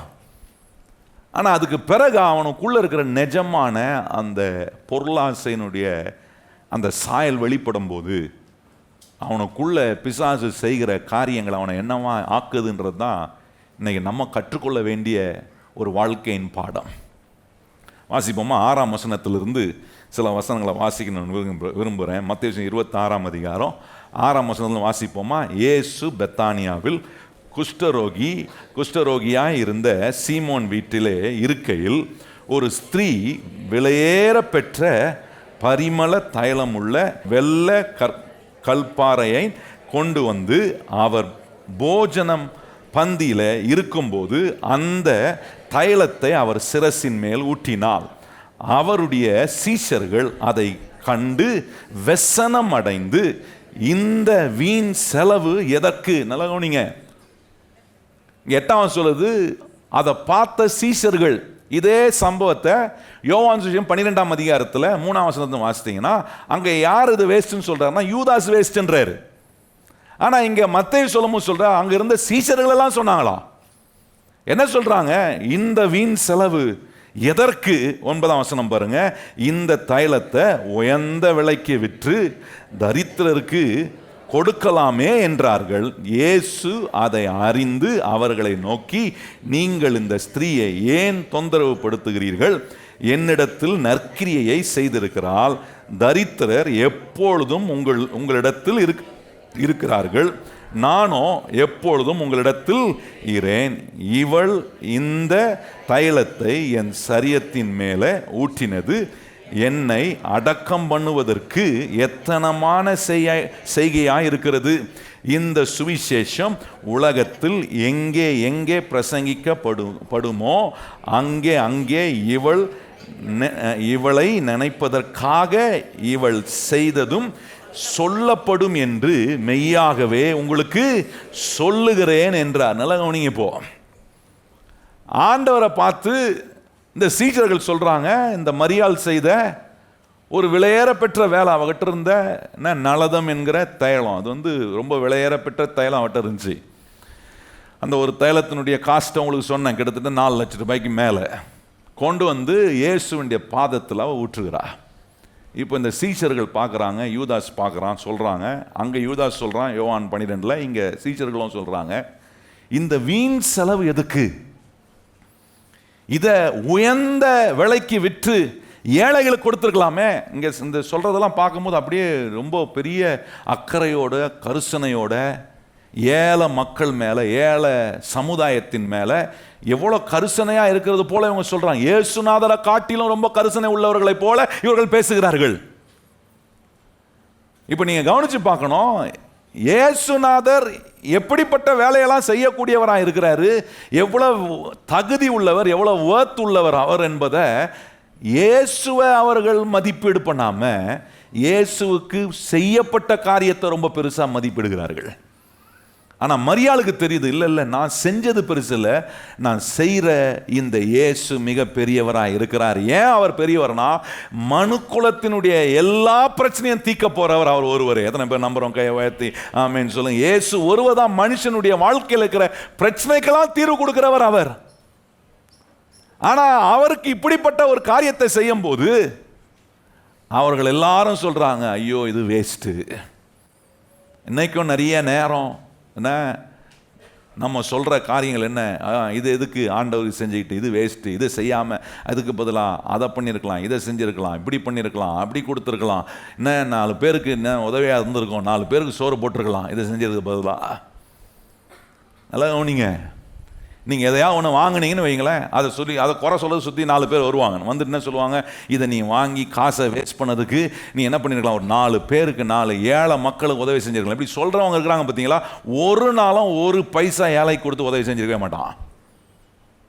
ஆனால் வாய்க்கிலே என்ன சொல்லுவாங்க, இதை விற்று இது பண்ண பதிலாக, இது நீ செஞ்சுருக்கிறது பதிலாக ஐடியா கொடுக்கறது, ஒப்பீனியன் கொடுக்கறது, என்ன கருத்து கணிப்பு சொல்கிறதெல்லாம் இவங்க வல்லவர்கள். ஆனால் வாழ்க்கையில் உண்மையான விதத்தில் போய் ஒரு ஏழைக்கோ ஒரு கஷ்டப்படுறவங்களுக்கோ, வீட்டில் 4 பேருக்கு செஞ்சுருப்பாங்க சாப்பாடு, அதில் 3 பேர் சாப்பிட்டு ஒரு ஆளுக்கு சாப்பாடு மிச்சம், அந்த ஒரு ஆள் சாப்பாடு மிச்சம், அந்த சாப்பாடை கூட இன்னொருத்தனுக்கு கொடுத்து உதவாத ஒரு ஆள் என்ன சொல்லுவான் தெரியுமா, இன்னொருத்தனை பார்த்து இதை வேஸ்ட் பண்ணிட்டியே, இதை வாங்கி வேஸ்ட் பண்ணிட்டியே, இதுக்கு நீ 4 பேருக்கு உதவி செஞ்சுருக்கலாம் அப்படின்னு சொல்லுவாங்க பாருங்க. ஆண்டவர் சொல்கிறாரு, இவன் உள்ளத்திலிருந்து சொல்கிறது என்னன்னு நீங்கள் கண்டுபிடிக்கணும்ல. அவன் சொல்கிறது பெருசாக இருக்குது, ஏழை மேலே உள்ள அக்கறை நிமித்தமாக சொல்கிறது போல் இருக்குது. பாருங்கள் அந்த வசனத்தில் அதுக்கு அடுத்த பகுதி நீங்கள் கவனிச்சிங்கன்னா, அங்கே நீங்கள் சொல்கிற வார்த்தையை பாருங்கள், 14ஆம் வசனத்துலேருந்து கொஞ்சம் கவனித்து பாருங்கள். அங்கே சொல்கிறாரு, இப்போ இந்த சம்பவம் முடிஞ்ச உடனே இந்த யூதாசு எழும்பி எங்கே போகிறான் பாருங்கள். இப்போ இது நடந்துச்சு சொல்லிட்டாரு, சொல்லி முடிச்சுட்டு இப்போ அவனுக்குள்ளே என்ன இருக்குன்றதை ஆண்டவர் வெளிப்படுத்துகிறாரு பாருங்க. வாசிப்போமா, 14ஆம் வசனம் பாருங்க. அப்பொழுது 12 ஒருவனாகிய யூதாஸ்காரியோத் என்பவன் பிரதான ஆசாரியரிடத்துக்கு போய், நான் அவரை உங்களுக்கு காட்டி கொடுக்கிறேன். நல்லா கவனிங்க, என்ன சொல்றான் பாருங்க, நான் அவரை உங்களுக்கு காட்டி கொடுக்கிறேன், நீங்கள் எனக்கு என்ன கொடுக்கிறீர்கள் என்றான். அதற்கு அவர்கள் அவனுக்கு 30 வெள்ளி காசை கொடுக்க உடன்பட்டார்கள். 16ஆம் வசனம் பாருங்க. அது முதல் அவன் அவரை காட்டி கொடுப்பதற்கு சமயம் பார்த்து கொண்டிருந்தான். நல்லா கவனிச்சு பாருங்க. ஆண்டவர் அவ செஞ்சதெல்லாம் பாராட்டி, அவளை தொந்தரவு பண்ணாதப்பா, அவ செய்யறது கரெக்டாக செய்யறா, என் சரியத்தை ஆயத்தம் படுத்து செய்யறா, ஏன்னா அவளுக்கு புரிஞ்சதுக்குறோம், உனக்கு புரியல, உங்களுக்கு புரியல, ஏன்னா நான் தான் இந்த மனுக்குலத்துக்கு விடுதலை கொடுக்கக்கூடிய தேவன், நான் இந்த மனுக்குலத்துக்காக என் ஜீவனை கொடுக்க போகிறேன், நான் மரிக்கணும், நான் அடக்கம் பண்ணப்படணும், நான் 3ஆம் நாள் உயிர்த்தெழுதணும், இதெல்லாம் அவளுக்கு புரியுது, ஆனால் உங்களுக்கு ஒருத்தருக்கும் புரியல. அதனால ஆண்டவர் சொல்றார், அவ செஞ்சது இந்த சுவிசேஷம் எங்கெல்லாம் பிரசங்கிக்கப்படுகிறதோ அதோடு கூட இவள் செய்த கிரியைகளும் நினைப்பூட்டப்படும் சொல்றாரு, நினைத்தருளப்படும் என்று சொல்றார். இதெல்லாம் சொல்லி முடிச்சு இந்த சம்பவம் முடிஞ்சிருச்சு. முடிஞ்ச உடனே இவன் நேரடியா புறப்பட்டு எங்க போறான் பாருங்க, பிரதான ஆசாரிட்ட போய் இந்த இயேசுவை காட்டி கொடுத்தா எனக்கு நீங்க என்ன கொடுப்பீங்கன்னு கேட்கிறான். அவனுடைய உள்ளத்துக்குள்ள, அவனுக்குள்ள மறைந்திருக்கிற உண்மையான அந்த ஃபேஸ் வெளியே வருது பாருங்க. அப்ப நீங்க கவனிச்சு பாருங்க, இந்த பொருளாசை ஒரு மனுஷனுக்குள்ள வரும்போது அவனை என்ன செய்ய வைக்குதுன்னா, அந்த பொருளாசை ஒரு முகம் மூடி அவனுக்கு போடுது. நல்லா கவனிக்கணும். இந்த பொருளாசை வரும்போது வெறும் உங்களை விசுவாசத்தை விட்டு வெளியே போகக்கூடிய காரியம் மாத்திரம் இல்ல, உங்களை பல வேதனையால் உருவ குத்தி கொள்ளக்கூடிய காரியம் மாத்திரம் இல்ல, உங்களுக்கு மேல ஒரு முகமூடியை போடுது. அந்த முகமூடி போடும்போது வெளியே நல்லா இருக்கிற மாதிரி நம்ம காட்டிக்கலாம், ஆனா உள்ளுக்குள்ள எல்லா கெடுதியும் தப்பான சிந்தனை உள்ளவர்களாய் மாறுகிறோம் பாருங்க. அதுக்கு ஒரு வசனத்தை உங்களுக்கு நான் காண்பிக்க விரும்புகிறேன். இந்த பகுதியில் ஒரு வசனம் பாருங்க. 1 தெசலோனிக்கேயர் 2ஆம் அதிகாரம் வாங்க. 1 தெசலோனிக்கேயர் 2ஆம் அதிகாரத்தில் 5ஆம் வசனத்தில் பவுல் சொல்றாரு பாருங்க. எப்படி சொல்றாரு பாருங்க, நாங்க இந்த மாதிரி முகமூடிய போட்டு நாங்க பிரசங்கம் பண்ணல. பவுல் சொல்றாரு, இந்த முகமூடிய, இந்த பொருளாசை என்கிற முகமூடிய போட்டு நான் பிரசங்கம் பண்ணல, இத தேவன் அறிவார், தேவனே அதுக்கு சாட்சியா இருக்கிறாருன்றார் பாருங்க. அப்போ ஒவ்வொரு நாளும் ஒவ்வொரு மனுஷனும் இந்த பொருளாசை என்கிற முகமூடி அவன் மேல் வராதபடிக்கு அதை கலட்டி போட, அதை அழித்து போடக்கூடிய வேலையை தேவ வசனத்தின் மூலமாய் நாம் செய்ய வேண்டியது எவ்வளவு அவசியம்ன்றதை கொஞ்சம் செக் பண்ணுங்க. 5ஆம் வசனம் வாசிப்போமா, எல்லாரும் இணைந்து. 1 தெசலோனிக்கேயர் 2ஆம் அதிகாரம் 5ஆம் வசனம் வாசிப்போம். உங்களுக்கு தெரிந்திருக்கிறபடி நாங்கள் ஒரு காலும் இச்சகமான வசனங்களை சொல்லவும் இல்லை, பொருள் ஆசை உள்ளவர்களாய் மாயம் பண்ணவும் இல்லை, தேவனே சாட்சி. நல்லா பவுல் சொல்றாரு, நான் ஒவ்வொரு முறையும் பிரசங்கம் பண்ணும்போது தேவனுடைய வார்த்தையை கொண்டு வந்து உங்களுக்கு சொல்லும் போது பவுல் சொல்றார், நான் பொருள் ஆசை என்கிற ஒரு முகமூடியை போட்டுட்டு பேசல. எந்த விதமான என்ன அங்க சொல்ற பாருங்க, இச்சகமான விதத்துல தேவனுடைய வசனத்தை நாங்க பேசல. இந்த தேவனுடைய வசனம் சத்தியத்தை தெளிவா அவங்களுக்கு போதிக்கிறோம். இது நாங்க தெளிவா போதிக்கிறோமா இல்லையான்றது அங்க பவுல் சொல்றார், தேவனே அதுக்கு என்னவா இருக்கிறாரு, சாட்சியா இருக்கிறார். தேவன் சாட்சியா இருக்கும்போது முகமூடிலாம் போட முடியாது. ஹலோ, கொஞ்சம் என்ன பாருங்க எல்லாம். தேவன் ஒரு காரியத்துக்கு சாட்சியா நிற்பார்னா நாங்க முகமூடிலாம் போட்டுக்கிட்டு இருக்க முடியாது. ஏன்னா வேதம் சொல்லுது, இருளும் அவருக்கு எப்படியா இருக்கான், அவருக்கு மறைவானது. நல்ல கையை உயர்த்தி சொல்லுங்க, ஆண்டவருக்கு மறைவானது ஒண்ணுமே கிடையாது. இருளும் அவருக்கு எப்படி தான் இருக்கு, வெளிச்சம். அவரே சாட்சியா இருக்கும்போது நான் எங்க எப்படி முகமூடி போட்டுட்டு இருக்க முடியும்? இன்னைக்கு கர்த்தர் உங்களை ஆசீர்வதிப்பதுக்கு, தேவனுடைய ஆசீர்வாதத்தை நீங்க பெற்று வாழ்வது, அதை குறித்த சிந்தனை எவ்வளோ அவசியமானது என்பதை உங்களுக்கு போதிக்கும் போது, இந்த போதனையை நானும் பவுல் போல சொல்லலாம். ஒவ்வொரு ஞாயிற்றுக்கிழமை இங்கே வந்து நின்று கர்த்தருடைய வார்த்தையை பிரசங்கம் பண்ணும்போது எந்த முகமூடியும் போட்டுட்டு இல்லை, தேவனுடைய வசனத்தை பொருளாசை என்கிற முகமூடியை போட்டுட்டு பிரசங்கம் பண்ணல. தேவனுடைய வசனம் உங்களை நிஜமான விதத்தில் உங்களை ஆசீர்வதிக்கணும், உங்கள் வாழ்க்கை மாறணும், உங்கள் குடும்பத்தில் ஒரு அற்புதம் நடக்கணும், உங்கள் கையின் பிரயாசத்தில் ஒரு மாற்றம் வரணும், உங்களை கர்த்தர் மேன்மைப்படுத்தணும், உங்களை கர்த்தர் இங்கே போகிற இடத்துலாம் சாட்சியாக வைக்கணும், உங்கள் குடும்பம் கர்த்தரை காட்டுகிற அடையாளமான குடும்பமாக இருக்கணும், உங்கள் மூலமாக தேவனுடைய நாமம் மகிமைப்படும், உங்கள் மூலமாக கர்த்தர் என்னெல்லாம் அவருடைய வேலையை செய்யணும்னு விரும்புகிறாரோ அதெல்லாம் செய்ய வேண்டும் என்கிற அந்த முழு வாஞ்சையோடு தேவனுடைய வசனத்தில் இருக்கும் உண்மையான முழு சாராம்சத்தை ஒவ்வொரு ஞாயிற்றுக்கிழமையும் உங்களுக்கு எடுத்து போதிக்கிற வேலையை கர்த்தருக்கு முன்பாக நான் உண்மையாக செய்கிறேன் என்பதுக்கு நானும் சொல்லலாம், பவுல் சொல்றது போல தேவனே அதுக்கு சாட்சியாக இருக்கிறார் என்று இன்னைக்கு நான் கர்த்தருடைய ஊழியனை உங்களுக்கு முன்பாக சொல்ல முடியும். சில நேரம் பிசாசு வந்து காதில் சொல்லுவான், பாஸ்டர் இன்னைக்கு என்ன பேச தெரியுமா, அவர் ஆதாயத்துக்கு தான் ஏதோ பேச, அப்படிதான் முகமூடியை போட வரான் பிசாசு. முகமூடியை போட்டு தேவன் கொடுக்கும் ஆசீர்வாதத்தை நான் அடைய முடியாதபடிக்கு சில சொல்லுவான். சில காரியங்களை நம்மளை சரி பண்றதுக்காக நான் செய்யாம இருக்கிற ஒரு காரியத்தை கர்த்தர் விரும்புகிறபடி செய்யும்படி எனக்கு ஒரு காரியத்தை கற்றுக் கொடுக்கும் போது பிசாசு சொல்லுவான், இல்லை இல்லை இல்லை, இது வந்து என்னமோ ஆண்டவருக்கு ஆதாயம் இருக்கிற மாதிரி, இல்லை சபைக்கு ஆதாயம், இல்லை பாஸ்டருக்கு ஆதாயம். நல்ல கவனிங்க கர்த்தருடைய பிள்ளைகளே, தேவனுடைய வசனம் போதிக்கப்படும் போதெல்லாம் அது எனக்கு லாபகரமாக இருப்பதுக்காக போதிக்கிறார். கையை வைத்து சொல்லுங்க, கர்த்தருடைய வார்த்தை எனக்கு லாபகரமாக. கையை வைத்து எத்தனை பேர் சொல்ல முடியும், உங்களுக்கு லாபகரமாக இருக்கிறதுக்கு தான் போதிக்கிறார் ஒழிய இதில் வேற எந்த என்ன மாற்று கருத்தையே நான் உள்ளே கொண்டு வந்துட்டா நான் அடைய வேண்டிய லாபத்தை கோட்டை விட்டுறேன். இன்னைக்கு நிறைய கிறிஸ்தவர்கள் இயேசு ஆண்டவராக வைத்து இந்த சத்திய வசனங்களை வைத்து கொண்டோம், இன்னும் வாழ்க்கையில் ஆசீர்வதிக்கப்படலை. ஏன்னா இந்த சந்தேகமே, நிறைய சந்தேகம், ஆண்டவருடைய ஆசீர்வாதத்தை கொடுத்த சந்தேகம், ஆண்டவருடைய ஆசீர்வாதத்தை கொடுத்த குழப்படி. நல்ல கவனிங்கள், இந்த யூதாசுக்குள்ள இந்த முகமூடி போடப்பட்ட உடனே அவனுக்கு வேற எதுவுமே தெரியல. இயேசுநாதர் போதித்தது அவனுக்கு ஞாபகம் வரல, இயேசுநாதர் செஞ்ச அற்புதம் அவனுக்கு ஞாபகம் வரல, இயேசுநாதர் வெறுமையை நிரப்பினதை அவன் அனுபவிக்க முடியல, யோசிக்க முடியல. முழுமையா பணத்துக்கு பின்னாடி ஓடிட்டான். இவரை காட்டி கொடுத்தா எனக்கு எவ்வளவு கொடுப்பீங்க? இயேசுநாதரோட இருந்தவங்க, இயேசுநாதருடைய சீஷன், ரட்சிக்கப்படாதவங்க ரட்சிக்கப்பட்டு ஆண்டவரோட கூட இருந்து ஆண்டவரோட ஊழியம் செஞ்சு அவன் கண் எதுல இருந்துச்சு பாருங்க, இயேசுவின் மேல இல்ல. இயேசுவை காட்டி கொடுத்தா எவ்வளவு காசு கொடுப்பீங்க? இன்னைக்கு நான் எப்படிப்பட்ட கிறிஸ்தவனா இருக்கிறேன்? இயேசுவின் பிள்ளையானா மாறி ஆண்டவரை ஆராதிக்கக்கூடிய இடத்துக்கு வந்துட்டோம்.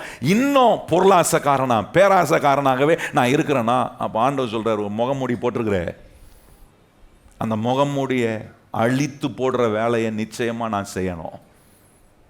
அதை சும்மா விட்டுறக்கூடாது. ஆண்டவரே இந்த சரீரத்தில் இந்த ஆண்டவரே பொருளாசை பேராசை இந்த பண ஆசை என்கிற இந்த முகமூடியை நான் களைத்து போடுறதுக்கு ஆண்டவரே இந்த வசனம் வல்லமையான விதத்தில் வேலை செய்யணும். எந்த பாரம்பரியமும் உள்ள வந்து உம்முடைய வசனத்தில் இருக்கிற வல்லமையை குறைத்து போடக்கூடாது ஆண்டவரே. நல்ல கவனிங்க கர்த்தருடைய பிள்ளைகளே, இந்த முகமுடிய போட்டுட்டோன்னா விசுவாசத்தை விட்டு வெளியே போக பண்ணோம். நம்மளே அநேக வேதனையால் குத்தி கொள்கிற ஒரு நிலைக்கு நம்மளே கொண்டு போய் விட்டுடுறோம். ஆண்டவர் நம்மளை விடுவிக்க விரும்புகிறார், கர்த்தர் நம்மளை ஆசீர்வதிக்க விரும்புகிறார், கர்த்தர் நம்மளை நல்லா ஆக்க விரும்புகிறார். ஆனால் நான் என்ன செய்கிறேன்? இல்லை அதெல்லாம் எனக்கு முக்கியம். அதுதான் அப்படி தான் புறக்கணிச்சான் யூதாஸ். இயேசு செஞ்ச அற்புதத்தை பார்த்தான். 5 அப்பங்கள் 2 மீனில் வைத்து 5000 பேர் போஷித்ததை பார்த்தான். அப்போ எங்கே இருந்தான்? அங்கே தான் இருந்தான் யூதாஸ். வெறுமையான பேதுருவின் படகை ஆண்டவர் நிரப்பி, அவனுடைய நண்பனுடைய படகை நிரம்பி வழியக்கூடிய விதத்தில் அற்புதம் செஞ்ச. அப்போ எங்கே இருந்தான் யூதாஸ்? இயேசுநாதர் கூட தான் இருந்தான். பார்வையில்லாதவனுக்கு பார்வையை கொடுத்தார். அப்போ எங்கே இருந்தான் யூதாஸ்? இயேசுநாதர் கூட தான் இருந்தான். எல்லா அற்புதத்தையும் செய்யும் போதும் அவன் இயேசுநாதர் கூட இருந்தான். இருந்த அவனுடைய கண் வெறும் பணத்தின் மேலே தான் இருந்துச்சு, பொருள் மேலே தான் இருந்துச்சு. நல்ல கவனிங்க கர்த்தருடைய பிள்ளைகளே, அவனும் ஆண்டவர் மேலே கண் வச்சிருந்தானா? ஆண்டவருக்காக வாழணும்னு முடிவு எடுத்திருந்தானா? ஆண்டவரை காட்டிலும் எதுவுமே முக்கியம் இல்லை, எதுவுமே வேர்த்து கிடையாது இந்த ஆண்டவருக்கு அப்படின்ற ஒரு தீர்மானத்துக்குள்ள வந்ததான். நான் சொல்றேன், மற்ற சீஷர்களை ஆண்டவர் உலகம் முழுவதும் கொண்டு போய் பயன்படுத்தினாரு, இந்த யூதாஸை பயன்படுத்தியிருக்க மாட்டாரா? பயன்படுத்தியிருப்பான். ஆனால் அவன் என்ன செஞ்சான்? நிராகரிச்சான். I don't want this, I want only money. எனக்கு ஆண்டவருக்கு நான் ஊழியம் செய்கிறது, ஆண்டவர் என்ன பயன்படுத்துறது, அவரை போல அற்புதம் செய்ய, அவரை போல பலருக்கு ஆசீர்வாதம், அது எனக்கு தேவையில்லை. இந்த இயேசுவை காட்டி கொடுத்தா எனக்கு என்ன கிடைக்கும்? எனக்கு எவ்வளோ கொடுப்பீங்க பாருங்க. இந்த சிந்தை உள்ளவனா இருந்ததுனால அவனுக்குள்ள யார் புகுந்தான்றத இயேசுநாதர் சொல்றாரு பாருங்க. யோவான் 13ஆம் அதிகாரம் வாங்க, அங்கே இந்த பகுதியை வாசிக்கணும்னு விரும்புகிறேன். இதே சம்பவம் தான் டிராவல் ஆகுது பாருங்க. இந்த ஒரு மனுஷனை குறித்து தான் பார்க்குறோம். இந்த மனுஷனுக்குள்ள இந்த முகமுடி, இந்த பொருளாசை என்கிற முகமுடி அவன் போட்டதுனால அவனுடைய வாழ்க்கையை எப்படி என்ன உருவ குத்தி கொண்டு தேவனை விட்டு விலகி போய் அநேக வேதனைக்குள்ள தன் வாழ்க்கையை தள்ளக்கூடிய ஒரு நிலைக்கு தன்னை ஆக்கி கொண்டானே. எப்பேற்பட்டவங்க? இயேசுநாதரோடு அருகே இருந்தவனுக்கு நடந்த நிலைமை. அப்போ நான் எவ்வளோ ஜாக்கிரதையாக இருக்கணும். ஒவ்வொரு நாளும் இந்த சரீரத்தில் இந்த அவயங்களை நான் அழித்து போட, இந்த பொருளாசை என்கிற அவயங்களை நான் அழித்து போட வேண்டியது எவ்வளோ அவசியன்றத கொஞ்சம் யோசிங்க. ஆசை தப்பு இல்லை, ஆனால் அந்த ஆசை பொருள் ஆசையாக மாறது தான் தப்பு. பக்கத்தில் பார்த்து சொல்லுங்க, ஆசை தப்பு இல்லை, ஆசை பொருள் ஆசையாக மாறுறது தான் தப்பு. வாழ்நாள் முழுவதும் பொருளாசையிலேயே இருக்கிற ஒரு மனுஷன் இருப்பனா, நான் சொல்கிறேன், புத்தி தவறான விதத்தில் சிந்திக்குது. 21ஆம் வசனத்தை வாசிப்போமா? 13ஆம் அதிகாரம் யோவான் 13:21 வாசிப்போம். இயேசு இவைகளை சொன்ன பின்பு ஆவியிலே கலங்கி, உங்களில் ஒருவன் என்னை காட்டி கொடுப்பான் என்று மெய்யாகவே மெய்யாகவே உங்களுக்கு சொல்லுகிறேன் என்று சாட்சியாக சொன்னார். அப்பொழுது யாரை குறித்தும் பேசுகிறாரோ என்று சீஷர்கள் ஐயப்பட்டு ஒருவரை ஒருவர் நோக்கி பார்த்தார்கள். அந்த சமயத்தில் அவருடைய சீஷரில் இயேசுவுக்கு அன்பானவனாயிருந்த ஒருவன் இயேசுவின் மார்பிலே சாய்ந்து கொண்டிருந்தான். யாரை குறித்து சொல்லுகிறார் என்று விசாரிக்கும்படி சீமோன் பேதுரு அவனுக்கு செய்கை காட்டினான். அப்பொழுது அவன் இயேசுவின் மார்பிலே சாய்ந்து கொண்டு, ஆண்டவரே அவன் யார் என்றான். நல்லா கவனிச்சு பாருங்க. இது இந்த வசந்த வாசிக்கும் அப்படியே ஒரு சம்பவத்தை, ஒரு பிக்சர் பார்க்கலாம் பாருங்க. ஐயப்பட்டு எல்லாம் கலங்கி நிற்கிறாங்க. உங்களில் ஒருத்தன் நான் காட்டி கொடுக்க போகிறான் அப்படின்னு ஆண்டவர் சொல்லணும்னு எல்லாம் அப்படியே ஷாக்காய் போய் நிற்கிறாங்க. ஷாக்காக போய் நிற்கும் போது யாருன்னு தெரியலையே, ஒருத்தனை திருன்னு பார்த்துருப்பான். பார்த்துட்டு அந்த சூழ்நிலையில் பேதுரு சாடை காட்டுறாரு. என்ன சாடை காட்டுறாரு? யோவானுக்கு சாடை காட்டுறாரு. நீ தானே இயேசுநாவுடைய மார்பிலேயே சாய்ந்திருக்கிறாள், என்ன பண்ணியிருப்பான் கேளு, யாருன்னு கேட்டு சொல்லு அப்படின்ட்டு சாடை காட்டியிருக்கான் பாருங்க. அதுதான் அங்கே சொல்கிறாரு. சாடை காட்டுறான். சாடை காட்டினோடனே இப்போ யோவான் கேட்குறான், ஆண்டவரே உம்மை காட்டி கொடுக்க போகிறவன் யார் ஆண்டவரே அப்படின்னு கேட்டவுடனே இப்போ இயேசு சொல்கிறார் பாருங்க. இயேசு பிரதியுத்தரமாக, நான் இந்த துணிக்கையை தோய்த்து எவனுக்கு கொடுப்பேனோ அவன்தான் என்று சொல்லி துணிக்கையை தோய்த்து சீமோன் குமாரனாகிய யூதாஸ் காரியோத்துக்கு கொடுத்தார். இப்போ சொல்லிட்டார் யார் அவன் அப்படின்னு, யூதாஸ் தான்ப்பா அப்படின்ட்டார். சொல்லி முடிச்சோன்னா அடுத்த வசனம் தான் ரொம்ப முக்கியம், நல்லா கவனிங்க. இந்த முகமூடிய இந்த யூதாஸ் போல தெரிந்து கொண்டதுனால இந்த பொருளாசன்ற இந்த கவச்சியஸ் இந்த ஃபேஸ் மாஸ்க் அவன் போட ரெடி ஆனதுனால இங்க சொல்றாரு பாருங்க, அந்த துணிக்கையை அவன் வாங்கின பின்பு சாத்தான் அவனுக்குள், நல்லா கவனிங்க, இவன் தான் காட்டி கொடுக்க போறா அப்படின்னு சொல்லிட்ட பிறகு அவனுக்குள்ள யார் புகுந்துட்டாருன்னு சொல்றாரு, சாத்தான் புகுந்துட்டார். அப்பொழுது இயேசு அவனை நோக்கி, நீ செய்கிறதை சீக்கிரமாய் செய்ய என்றார். நல்லா கவனிங்க, சாத்தான் புகுந்துட்டாங்க. இந்த பொருளாசன்ற ஒரு காரியம் ஒரு மனுஷனை அப்படியே முகம் மூடி மாதிரி போட்டுச்சு. நான் பிசாசு உள்ள பூந்துட்டானா அவன் நம்மளை கிழிக்காம அழிக்காம கொல்லாம விட மாட்டான். யோவான் சுவிசேஷம் 10:10 ஆண்டவர் சொல்றாரு, என்ன, திருடன் திருடவும் கொல்லவும் அழிக்கவுமே வரான், வேற ஒன்னுத்துக்கும் வர்றதில்ல. அவன் பிசாசு உள்ள வந்தானா இந்த பொருளாசை என்கிற இந்த வழியின் மூலமா உள்ள வந்து நம்மளை அழித்து கிழித்து நாசம் பண்ணி நம்மளை கொல்லாம அவன் விடவே மாட்டான். பாருங்க, காட்டி கொடுங்கன்னு சொல்லிட்டாரா, இவன் போய் காசுக்கு என்ன ஏசுநாதரை காட்டி கொடுத்தா எனக்கு எவ்வளோ கொடுப்பீங்க கேட்டானா 30 வெள்ளி காசு கொடுத்துட்டாங்களா. இப்போ இவருடைய வேலை, இப்போ நேரம் பார்த்துட்டே இருக்கிற, சமயம் பார்த்துட்டே இருக்கிற இந்த இயேசுவை காட்டி கொடுக்க ஒரு சமயம் வாய்த்த போது அவன் போய் இயேசுநாதரை முத்தமிட்டு முத்தத்தினால் என்ன செய்தான், இயேசுநாதரை காட்டி கொடுத்தான். காட்டி கொடுத்த உடனே இயேசுநாதரை பிடிச்சிட்டு போய் செய்கிற காரியங்கள்லாம் பார்க்கும்போது அவனுக்கு உணர்றான், ஐயோ குற்றமில்லாத ரத்தத்தை நான் காட்டி கொடுத்துட்டேனே, கதறுகிறான், இந்த குற்றமில்லாத ரத்தத்தை நான் காட்டி கொடுத்துட்டேனே என்று மனம் வேதனைப்பட்டு அவன் இயேசுவின் அண்டை திரும்பி போகாம பிரதான ஆசாரியர் இடத்துல போனான். அவன் சொல்றான், நான் குற்றமில்லாத ரத்தத்தை நான் காட்டி கொடுத்துட்டேன், நான் உங்ககிட்ட பேசின 30 வெள்ளி காசை நான் திருப்பி கொடுக்கிறேன், அவரை விட்டு விடுங்கள். அப்போ அந்த பிரதான ஆசாரியர் சொல்றான், அது எங்களுடைய வேலை, அது உன் பாடு. நான் யோசித்து பார்த்தேன், இந்த யூதாஸ் மாத்திரம், இயேசுவே நான் ஆண்டவரே குற்றமில்லாத ரத்தத்தை நான் காட்டி கொடுத்துட்டேன், என்ன நீர் மன்னியும் கேட்டிருந்தா இயேசு அவனை மன்னித்திருப்பாரா, மன்னித்திருக்க மாட்டாராங்க. ஒரு கல்வாரி சிலுவையில தொங்கும் போது 2 குற்றவாளி நடுவே அவர் தொங்கிக் கொண்டிருந்தார்.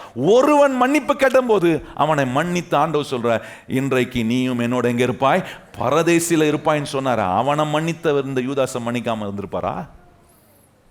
ஏன், அவங்க கூடவே இருந்த பேதுரு ஒருத்தர் இருந்தானே, பேதுருவை பார்த்து ஆண்டவர் சொன்னார், நீ என்னை 3 முறை மறுதலிப்பாய் பேதுருவே, சேவல் கூவுறதுக்கு முன்பாக நீ என்னை என்ன செய்வாய், 3 முறை மறுதலிப்பாய். ஆண்டவர் சொன்னபடியே செஞ்சான். 3வது முறை அவன் மறுதலித்த போது சேவல் கூவுகிறது, அவனுடைய உள்ளம் உடைந்து அவன் போய் தேவனிடத்தில் கதறினான், ஆண்டவரே என்னை மன்னியும் என்று கேட்டதினால பேதுருவை மன்னித்து அவனை ஒரு பெரிய அப்போஸ்தலனா எடுத்து ஆண்டவர் உலகம் முழுவதும் பயன்படுத்தலையா? இந்த யூதாசும் அதை செய்திருக்கலாமே, ஏன் செய்யல? இந்த முகமூடிய கலட்டி போட அவனுக்கு இஷ்டம் இல்லை. நல்லா கவனிங்கள், அதுதான் நம்ம கொலோசியர் 3ஆம் அதிகாரம் 5ஆம் வசனத்தில் வாசித்தோம். சொல்லி இருக்கு, இந்த என்ன பொருளாசை என்கிற இந்த முகமூடிய இந்த சரீரத்தில் இருந்து களைத்து போட, அழித்து போடக்கூடிய வேலையை நம்ம செய்யணும், இல்லைன்னா அது நம்மளை அழிக்கிற வேலையை செய்யும். ரொம்ப முக்கியம் பாருங்க. தேவனுக்காக மகிமையாய் எழும்பி பிரகாசிப்பித்திருக்க வேண்டிய யூதாசு, அவனுடைய முடிவு எப்படி இருந்துச்சு பாருங்க.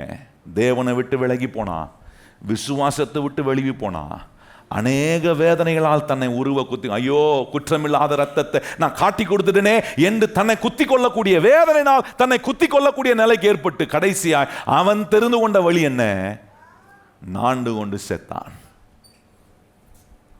நல்லா கவனிங்க, இதுதான் பிசாசு இந்த பொருளாசையின் மூலமா, பண ஆசையின் மூலமா, பேராசை மூலமா மனுஷனுடைய வாழ்க்கைக்குள்ள கொண்டு மெய்யான கர்த்தரின் ஆசீர்வாதத்தை நம்ம அனுபவிக்க முடியாதபடி ஆக்கிடுறான். இந்த 1 தீமோத்தேயு 6ஆம் அதிகாரம் 6ஆம் வசனத்திலிருந்து 10ஆம் வசனம் வரைக்கும் ஒரு சம்மரைஸா சொல்லணும்னா அங்க சொல்லியிருக்கு, இதனுடைய ரிசல்ட் என்னன்னா கவர்ச்சியஸ்னஸ் உடைய ரிவார்டை தான் அங்கே சொல்கிறார். பொருளாசையினுடைய விளைவுகள், பலன் என்னவா இருக்கும் ஒரு மனுஷனுக்கு தான் சொல்கிறார். ஆசீர்வாதம் தப்புன்னு சொல்லலை, பணம் தப்புன்னு சொல்லலை, செழிப்பு தப்புன்னு சொல்லலை, ஆனால் பொருளாசை, பேராசை, பண ஆசையினுடைய விளைவு, ரிவார்டு என்னவா இருக்குன்றது தான் அங்கே பவுல் ரொம்ப அற்புதமாக சொல்கிறார். தேவன் அதை தான் காட்டுறாரு. இன்னைக்கு நம்முடைய வாழ்க்கையில் கர்த்தர் நம்மளை ஆசீர்வதிக்க விரும்புகிற, நம்மளை செழிப்படைய வைக்க விரும்புகிற காரியங்களுக்கு நான் எதிர்த்து நிற்கும்படி தேவனுடைய வசனம், அந்த ஆசீர்வாதம் எனக்கு வர முடியாதபடிக்கு, நான் செழிக்க முடியாதபடிக்கு, தேவனுடைய வசனத்தை வேலை செய்ய விடாதபடிக்கு, பாரம்பரியத்தினால தேவனுடைய வசனத்தை நான் அதமாக்குறேனா, அந்த வல்லமையை நான் குறைக்கிறேனா அப்படின்னா ஆண்டவர் சொல்றார், நீ ஏதோ ஒரு முகமூடி போட்டிருக்கிறப்பா, அந்த முகமூடியை அழித்து போடு. அழித்து போடுற வேலையை நம்ம செய்யணும். இந்த சரியத்தில் அதை உண்டாக்குற அந்த அவயங்கள், அந்த நம்முடைய அவயங்களில் இந்த அசுத்தமான, இந்த மோசமான, இந்த என்ன பொருளாசை என்கிற இந்த முகமூடியை நம்ம களைத்து போடணும். அதை அழித்து போடுகிற வேலையை நம்ம செய்யணும்னு கர்த்தர் நம்மளை உணர்த்துறாரு. இதை செய்ய நம்ம தவறும் போது பிசாசுக்கு இடம் கொடுக்குறேன். பிசாசுக்கு இடம் கொடுத்தா அவன் வந்து உள்ள நம்மளை கிழித்து அழித்து கொல்ற வரைக்கும் விட மாட்டான். அதுக்கு தான் இன்றைக்கி யூதாசை ஆண்டவர் ஒரு பொருளாசை உள்ள ஒரு மனுஷனுக்கு வரும்போது அந்த பொருளாசையை அவனுக்கு ஒரு முகமூடியாம், அது வரைக்கும் அவன் சொல்கிறத பார்த்தா ஆண்டவரை காட்டிலும் பெட்டரான ஆள் போல இருந்தான். இயேசுநாதருக்கு வராத சிந்தனை கூட இந்த மனுஷனுக்கு வந்திருக்கு, யூதாஸுக்கு வந்திருக்கு பாரு. இயேசுநாதர் கூட ஏழையை பற்றி யோசிக்கல, ஆனால் இவன் ஏழையை பற்றி யோசிக்கிறான். ஆனால் ஆண்டவர் சொல்ல, இவன் மெய்யான விதத்தில் யோசிக்கிறான். இவன் திருடனாக இருக்கிறதுனாலே, இயேசுநாதர் சொல்ல, இவன் திருடனாக இருக்கிறதுனால என்ன திருடனாக இருக்கிறான்? உள்ளுக்குள்ளே ஒரு முகமூடியை போட்டுட்டு இருக்கிறான், உள்ளுக்குள்ளே வேற ஒன்று வச்சுக்கிட்டு வெளிப்புறத்தில் வேற ஒன்று சொல்லுகிறான். இன்றைக்கு பிசாசு இப்படிப்பட்ட தந்திரமான விதத்தில் தேவனுடைய வசனம் முழுமையாக வேலை செய்யாதபடிக்கு நிறைய முகமூடிகளை நம்முடைய வாழ்க்கைக்கு நேராக போடுறானா, அதெல்லாம் அழித்து போடுகிற வேலையை நம்ம வாழ்க்கையில் செய்யணும். ஏன் செய்யணும்னா, ஆண்டவரே என் வாழ்க்கையில் உம்முடைய வசனம் வல்லமையாய் வேலை செய்யணும். இதை சொல்லுங்கள், ஆண்டவரே என் வாழ்க்கையில் உம்முடைய வசனம் வல்லமையாய் வேலை செய்யணும். உம்முடைய வசனம் வல்லமையாய் வேலை செஞ்சா எனக்கு நேராக கர்த்தர் வானத்தின் பல கதவுகளை திறந்து இடம் கொள்ளாமல் போக மாட்டோம். எத்தனை பேர் சொல்றீங்க, என் மேலே கர்த்தர் என்ன செய்வார்? ஆசீர்வாதத்தை வர்ஷிப்பார். அதனால் பொருளாதாரம் தப்பு, செழிப்பு தப்பு, ஆசீர்வாதம் தப்பு, பைபிள் தப்புன்னு சொல்லியிருக்கான்னு செக் பண்ணணும். எனக்கு நடந்த ஒரு சாட்சியை உங்களுக்கு நான் சொல்ல விரும்புகிறேன் பாருங்கள். எனக்கு 2008 கல்யாணம் ஆச்சு. அப்போ எனக்கு கல்யாணத்துக்கு நாள்லாம் குறித்த போது என்னுடைய நெருங்கிய நண்பன் என்ன செஞ்சான்னா, எனக்கு கல்யாணத்துக்கு ஒரு கிஃப்ட் கொடுக்கணும்னு சொல்லி அவன் என்னை மெனக்கட்டு அவன் வண்டியில் ஏற்றிக்கிட்டு கூட்டிகிட்டு போய் டி நகரில் இருக்கிற ஜாய் அலகாஸ் கூப்பிட்டு போனான். ஜாய் அலகாஸில் போனால் அங்கே ஒரு ஃப்ளோரில் ஒவ்வொரு ஃப்ளோருக்கு ஒவ்வொரு இது இருக்கும். அந்த ஒரு ஃப்ளோரில் வந்து டைமண்ட் ஃப்ளோர் எங்குன்னு கேட்டு அந்த டைமண்ட் ஃப்ளோருக்கு கூப்பிட்டு போனான். கூப்பிட்டு போயிட்டு எனக்கு என் கல்யாணத்துக்கு அவன் ஒரு டைமண்ட் ரிங்கை கிஃப்ட் கொடுக்கணும்னு சொல்லி அவனே என்னை கூப்பிட்டு போய் எல்லாம் பிரயாசம் எடுத்து இதான் நல்லாயிருக்கும் பார்த்து எனக்கு வாங்கி கொடுத்தான். கல்யாணம் அன்னைக்கு கொண்டு வந்து என்கிட்ட கொடுத்தான். நான் கல்யாணத்துக்கு முன்னாடியே நான் முழு நேர ஊழியத்துக்கு நான் ஒப்பு கொடுத்தேன் பாருங்கள். அப்போதுலேருந்தே கர்த்தர் பல இடங்களுக்கு என்னை கொண்டு போய் ஆண்டவர் பலருக்கு ஊழியம் செய்யும்படி உபயோகப்படுத்தி வந்தார். அப்போ கல்யாணத்துக்கு அப்புறம் அந்த ரிங்கை கொடுத்ததுனால நான் என்ன பண்ணேன், அந்த ரிங்கை கையில் போட்டுருந்தேன் பாருங்கள். போட்டுட்டு பல இடங்களுக்கு ஊழியம் செய்ய போனேன். அப்படி ஊழியம் செய்ய போன இடத்துல ஒரு இடத்துக்கு நான் ஊழியம் செய்ய போயிருந்தேன் பாருங்கள். நல்லா ஊழியம் செஞ்சுட்டு நல்ல ஆண்டவரை ஆராதித்து கர்த்தருடைய வார்த்தையை கொடுத்துட்டு நான் அங்கே வந்து அந்த மேடையில் உட்காரும்போது அங்கே இருந்த ஒரு மூத்த ஊழியர் அவர் வந்து என்னை பார்த்துட்டே இருந்தார். நான் பார்த்தேன், நான் கையை தூக்கி ஆராதிக்கும் போது என் கையை பார்க்குறாரு. இவர் ஏன் என் கையை பார்க்குறாருன்னு எனக்குள்ளே ஒரு யோசனை. சரி ஏதோ பார்க்குறாரு, அதை பார்க்கல வேற எங்கேயோ பார்க்குறாரு போல் அப்படின்னு நினச்சிட்டு நானும் விட்டுட்டு நான் வந்து மேடையில் உட்காந்த உடனே என் பக்கத்தில் வந்து உட்காந்துட்டு அவர் சொன்னார், எப்பா நீ எவ்வளோ பெரிய ஊழியக்காரனுடைய பிள்ளை தெரியுமா அப்படின்னாரு. நான் யோசித்தேன், எதுக்கு இதெல்லாம் சொல்கிறாரு? அவர் சொன்னார், இவ்வளோ பெரிய ஊழியக்காரனுடைய பிள்ளையாக இருக்கிறியே, நீ வந்து மேடையில் கர்த்தரை ஆராதித்து கர்த்தருடைய வார்த்தையை கொடுக்கும்போது கையில் மோதிரம் போட்டுட்டு கொடுக்கலாமா அப்படின்னாரு. இப்படி நீ கையில் மோதிரம் போட்டுட்டு நீ ஊழியம் செய்கிறதுனால ஆண்டவருடைய மகிமையே வெளிப்படலை அப்படின்னாரு. எனக்கு அவர் சொன்ன உடனே இவ்வளோ நேரம் மகிமையாக நடத்திட்டு நல்லா எல்லா கிரியையும் அங்கே காணக்கூடிய அளவில் பார்த்துட்டு வந்து உட்காந்துருக்கிறேன். ஆனால் அவர் சொல்கிறாரு, ஒன்றும் மகிமையே இல்லை. எனக்குள்ள ஒரு சந்தேகம், அடப்பாவுமே நமக்கு மகிமை இல்லையோ, தெரியாமல் கூடாமல் இந்த மோதிரத்தை போட்டதுனால நமக்கு மகிமை போயிடுச்சு போலகுது, என்னைக்கு இதை தொட்டமோ மகிமை போயிடுச்சு போல. அதனால் அவர் சொன்னார், அடுத்த முறை நீ ஊழியம் செய்ய வரும்போது இந்த மோதிரத்தை என்ன பண்ணு, கழட்டிட்டு வந்து ஊழியம் செய்யணும். நான் சொன்னேன், ஏதோ பெரிய மனுஷன் சொல்கிறாரு.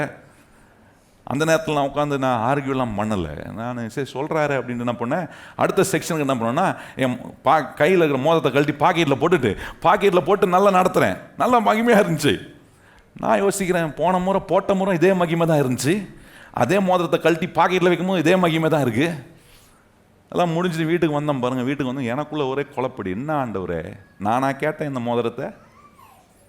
எனக்கு வெகுமதியா ஆண்டவரே? என் நண்பன் அவனுக்குள்ளே நீ சொல்லி எனக்கு கொடுத்துருக்குறான், நான் அதை போடுறேன், நீர் எனக்கு நான் ஒன்றும் போய் தேடி போல. அதுக்கு முன்னாடி எனக்கு அந்த ஆசைலாம் இப்போவும் அந்த ஆசை கிடையாது. நான் கேட்கலையே ஆண்டவரே அப்படின்னு சொன்னேன். அப்போ எனக்குள்ள ஒரு போராட்டம். அதுக்கப்புறம் நான் எனக்குள்ள ஒரு கேள்வி, இது என்ன உண்மையாலே வேதத்தில் இப்படி நம்ம வந்து மோதிரம் போட்டு நின்றா ஆண்டவர் நம்மளை பயன்படுத்த மாட்டாரோ, அதில் வல்லமை இருக்காதோ அப்படின்னு நினச்சேன் பாருங்க. அப்போ ஆராய்ச்சி பார்த்தா அதுக்கு நான் ஒரு சான்றிதழும் தெரில. ஆனால் அதை குறித்த ஒரு தெளிவு இல்லாமல், அதை குறித்த ஒரு கான்ஃபிடென்ட்டு, சந்தேகம், ஏதோ ஒரு இடத்துல ஒரு சந்தேகம் அப்படி இருந்துகிட்டே இருந்துச்சு பாருங்க. ஒரு நாள் என்ன பண்ணோம், நாங்கள் பெரம்பூர் சபையில் அப்போ ஊழியம் செஞ்சுட்டு இருந்தேன். அப்போது பெரம்பூர் சபையில் இருக்கிற வாலிபர்களுக்கு ஊழியம் செஞ்சுட்டு ஒரு மாலையில் என்ன செஞ்சோம்னா, நாங்கள் எப்போவுமே விரும்பி சாப்பிட்ற ஒரு இடம் இருக்கும். அப்போ மீட்டிங்லாம் முடிச்சுட்டு, யூத் மீட்டிங்லாம் முடிச்சுட்டு அந்த பசங்களை கூப்பிட்டுட்டு நான் என்ன பண்ணேன், சாப்பிட்றதுக்காக போனேன் பாருங்கள். அங்கே போய் சாப்பிட்ற இடம் ரொம்ப எல்லாம் கொழுமையான சாப்பாடு இருக்கிற இடம். நல்லா சாப்பிட்டுட்டு என்ன கையை கழுவுனா அந்த கொழுப்பு கையை விட்டு போக மாட்டுது. பேப்பரில் தொடச்சி எல்லாம் பண்ணி பார்த்துட்டு என்ன வந்துட்டு எல்லாம் ஏறி வந்துட்டு நானும் சரி போடாடா வாங்கடான்ட்டு எல்லாம் கிளம்பி சர்ச்சுக்கு வந்து நிற்கிறேன். நின்றுட்டு கையை பார்க்குறேன், கையில் மோதிரத்தை காணோம். என்னடா இது கையில் மோதிரத்தை காணுமேன்ட்டு நான் எடுங்கடா வண்டி அந்த திருப்பியும் போயிட்டு நாங்கள் போன இடம் எல்லா இடமும் சுற்றி பார்க்குறோம். கீழே விழுந்த டைமண்ட் ரிங்கு கிடைக்குமா கிடைக்காதா? கட்சவனுக்கு தான் நினச்சிருப்பான் கடவுள் கொடுத்த ஆசீர்வாதம் போல இதுரா அப்படின்னு அவன் எடுத்துன்னு போயிட்டான். நான் என்ன பண்ணேன், கர்த்தர் எனக்கு கொடுத்த ஆசீர்வாதத்தை கோட்டை விட்டு உட்காந்துருக்கிறேன். எனக்குள்ள ஒரு கேள்வி, ஆண்டவர் என்ன ஆண்டவர் இது? அப்போ தான் ஆண்டவர் சொன்னார், நான் கொடுக்குற ஆசீர்வாதத்தை குறித்த சந்தேகத்தோடவே இருக்கிறியே நீ. ஆண்டவர் எனக்கு சொன்னது, நீ இந்த சந்தேகத்தோடவே நீ இருந்தீனா அது உன்கிட்ட இருக்காதுப்பா, போயிடும்னாரு. அன்னைக்கு முடிவு பண்ணேன், இனிமே யார் சொல்கிறதையும் கேட்கக்கூடாது, சொல்கிறவங்க சொல்கிறது சத்தியத்தின்படி கரெக்டாக இருக்கான்னு நான் மறுபடியும் இந்த வேதத்தின் மூலமாக செக் பண்ணணும். அப்படி செக் பண்ணாமல் அவங்க சொன்னது தான் கடவுள் வார்த்தை தெய்வ வாக்குன்னு நினச்சேன்னா, இன்றைக்கி நிறைய பேர் தங்களுடைய சுய கொள்கையும் உபதேசத்தையும் அநேகருக்கு மேலே இதான் சத்தியம் திணிக்கிறாங்க பாருங்க. அப்படி திணிக்கப்படுறவங்க ஆராயலைன்னா அந்த சத்தியத்தின் வெளிச்சத்தில் வாழாம யாரோ ஒருத்தர்கள் சொன்ன கருத்தின்படி வாழ்க்கையை வாழ ஆரம்பிக்கும் போது இந்த மெய்யான சத்தியத்தில் இருக்க தேவ ஆசீர்வாதத்தை அனுபவிக்க முடியாம போய்விடுகிறேன். நல்ல கவனிங்கள். அன்னைக்கு முடிவு பண்ணேன், இனிமே ஆண்டவர் கொடுக்குற ஒரு ஆசீர்வாதத்தை என்ன பண்ணக்கூடாது, மிஸ் பண்ணவே கூடாது. பக்கத்தில் பார்த்து சொல்லுங்க, கர்த்தர் கொடுக்குற ஒரு ஆசீர்வாதத்தையும். அதுக்கு பிறகு பல ஆண்டுகளுக்கு பிறகு என் மனைவி கொஞ்சம் கொஞ்சமாக காசை சேர்த்து வச்சு எங்கள் கல்யாண நாளுக்கு என் மனைவி என்ன பண்ணாங்கன்னா இன்னொரு ரிங்கை வாங்கி எனக்கு ப்ரெசென்ட் பண்ணாங்க. அந்த ரிங்கை வாங்கி போட்டதுலேருந்து கழட்டுறதே இல்லை இந்த ரிங்கை.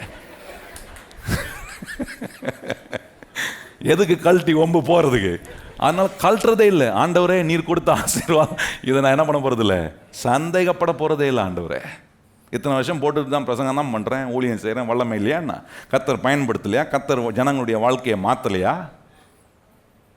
சும்மா ஏதோ மனுஷன் கொண்டு வந்த பாரம்பரியத்தை யாரோ ஒருத்தவங்க சொன்னாங்க, யாரோ ஒரு முன்னோடி சொன்னாங்கன்னு கொண்டு வந்த அதை வருகிற ஆட்கள் மேலே திணிச்சு, அடுத்த தலைமுறை மேலே திணிச்சு. நல்ல வேளை நான் தப்பிச்சேன். வசனத்தை ஆராயிரவனா கர்த்தர் என்னை மாற்றுறதுனால உட்காந்து நோண்டி பார்த்தேன், இதனால ஆசீர்வாதம் போகுமா? நான் பல காரியங்களை ஆராயிரவேன். இந்த விஷயத்தில் ரொம்ப ஆராய்ந்து பார்த்தப்போ தான் தெளிவானது, இல்லை இனி கர்த்தர் கொடுக்குற ஆசீர்வாதத்தை என் வாழ்க்கையில் சந்தேகப்படவே கூடாது. கையை வாங்கி சொல்லுங்க, கர்த்தர் கொடுக்குற ஆசீர்வாதத்தை குறித்து என்ன பண்ணக்கூடாது. யார் என்ன வேணால் சொல்லிட்டு போகிறான், அதை பற்றி கவலை இல்லை. நான் எனக்கு கர்த்தர் கொடுக்குற ஆசீர்வாதத்தை குறித்து சந்தேகப்படக்கூடாது. சிலர்லாம் பாருங்கள் கல்யாணம் நடத்துவாங்க. நான் ஒரு கல்யாணத்துக்கு போயிருந்தேன், எல்லாம் நடத்தி அவர் தான் சாலமனைஸ்லாம் பண்ணார், இன்னொரு ஊழியர் எல்லாம் சாலமனைஸ் பண்ணிவிட்டு எல்லாம் பண்ணி முடிச்சேன். தாலி கட்டுற நேரத்தில் இப்படி திரும்பி பார்த்தாரு. நான் அப்போ சொன்னேன், இருக்கிறேன், ஐ எம் ப்ரெசன்ட் அப்படின்னு. அப்போ சொன்னார், நான் எல்லாம் நடத்திட்டேன், நீங்கள் தாலி மட்டும் நீங்கள் எடுத்து கொடுத்து என்ன பண்ணுங்கள், நடத்தி வச்சுங்க. நான் சொன்னேன், எனக்கு ஒரு பிரச்சனையும் இல்லை. நான் போனேன், தாலி எடுத்து கொடுத்தேன், ஆசீர்வதிச்சேன். என்ன இது மாதிரி நிறைய முகமூடி போட்டுட்டு இருக்கிறவங்களாம் இருக்கிறாங்க. என்ன முகமூடி நான் சொல்ல, ஏதோ ஒரு முகமூடி போட்டுட்டு இருக்கிறாங்க. ஆனால் என்ன, அவங்க சர்ச்சுக்கு என்ன வரணும், நல்ல டோலாக்கு போட்டுக்கிட்டு நல்ல செயின் பட்டையாக போட்டுக்கலாம். எங்கள் விசுவாசம் தான், எங்கள் விசுவாசம் வாங்க ஆனால் கல்யாணத்தை மட்டும் தங்கத்தை மட்டும் நாங்கள் தொடுறதே இல்லை. ஏன்னா நாங்கள் பரிசுத்தம், தேவனோடு இருக்கிற உறவு, இதை தொட்டால் அசுத்தமாயிடுவோம் நாங்கள். இப்படி மனுஷனால் உண்டாக்கப்பட்ட பாரம்பரியங்களை, சத்தியத்தில் இல்லாத காரியங்களை ஒரு மனுஷன் கை கொள்ளும்போது தேவ ஆசீர்வாதத்துக்கு அதுவே தடையாக மாறுது. அதுதான் ஆண்டவர் சொல்கிறார், உங்கள் பாரம்பரியத்தினாலே தேவனுடைய வார்த்தையை நீங்கள் என்ன செய்கிறீர்கள்? அதமாக்கி வருகிறீர்களே. நீங்கள் தேவனுடைய ஆசீர்வாதத்தை நம்பாததுனால தேவன் உங்களை ஆசீர்வதிக்க, உங்களை செழிப்பட வைக்க, உங்கள் கையின் பிரயாசத்தை ஆசீர்வதிக்க வச்சு, உங்கள் குடும்பத்தை ஆண்டவர் ஆசீர்வதிச்சு, உங்கள் மூலமாக கர்த்தர் தம்முடைய வேலையை செய், உங்கள் கையில் நிறைய நன்மைகளை கொடுக்க விரும்ப. வேணாம் ஆண்டவரே, அதுக்கெல்லாம் நான் பாத்திரம் நல்ல ஆண்டவரே, நான் அதுக்கெல்லாம் தகுதி இல்லை ஆண்டவரே. தகுதி ஆக்கிறது தானே வசனத்தை போதிக்கிறார். நம்ம புத்தியை மாத்துறார், நம்முடைய செய்கைகளை மாத்துற, எண்ணங்களை மாத்துறாரே. அதுதான் ஆண்டவர் சொல்ல, உன் பாரம்பரியத்தை விட்டு என் சத்தியம், என் வசனம் உனக்கு வல்லமையா வேலை செய்யக்கூடிய விதத்தில் உன் வாழ்க்கையில நீ இடம் கொடு. சில பாரம்பரியம் பாருங்க, சிலர் சொல்லுவாங்க, எங்கள் தாத்தா காலத்துலேருந்து நாங்கள் என்ன பண்ணுறோம், இதை நாங்கள் பின்பற்றுறோம். அது எப்படிங்க விட்டுக்கிறோம்? உங்கள் தாத்தா மாட்டு வண்டியில் போனால் நீங்கள் போவீங்களா மாட்டு வண்டியில்? நான் கேட்குறேன், இன்னைக்கு எல்லாரும் கிளம்பி மாட்டு வண்டியில் வரணும்னா எப்படி இருந்திருக்கோம் கொஞ்சம் யோசிச்சு பாருங்க. வைக்க இடம் இருந்திருக்குமா? இல்லை நான் நல்லா சூட்லாம் போட்டுக்கிட்டு மாட்டு வண்டியில் ஏறி நம்ம பாஸ்ட்டு மாட்டு வண்டியில் இருந்தாருப்பா அப்படின்னா எப்படி இருக்கும்? எந்த நம்முடைய முப்பிதாக்கள் நல்ல காரியம் சொல்லி கொடுத்துருப்பாங்க. என் தாத்தா நல்ல காரியம் சொல்லி கொடுத்துருக்காரு. எங்கள் தாத்தாலாம் காலையிலே எழும்பி 4 மணிக்கு எழுந்துச்சு குளிச்சு நல்ல டிப்டாப்பாக ட்ரெஸ் பண்ணி காலைல பைபிள் வாசிப்பார், ஜோம் பண்ணுவார். இது நல்ல பழக்கம், இதெல்லாம் செய்யலாம், ஒன்றும் தப்பு கிடையாது. எங்கள் தாத்தா மாட்டு வண்டியில் வந்தாருனால நானும் மாட்டு வண்டியில் ஏறி வர போகிறேன்னா அதனால் உங்கள் இடுப்பு தான் உடையும். என்ன வச்சிருக்கிற பைக்கில் நல்ல பைக் வச்சு நல்ல கார் வச்சுக்கிட்டே சீக்கிரம் வர முடியல சர்ச்சுக்கு. இதில் மாட்டு வண்டியில் வரீங்கன்னா எப்போ வருவீங்க? சர்ச்சு முடிஞ்சு ஆமேன் போட வரும். முடிஞ்சிச்சா? ஐயோ எங்கள் மாடு இன்னைக்கு கொஞ்சம் வேகமாக ஓடலை.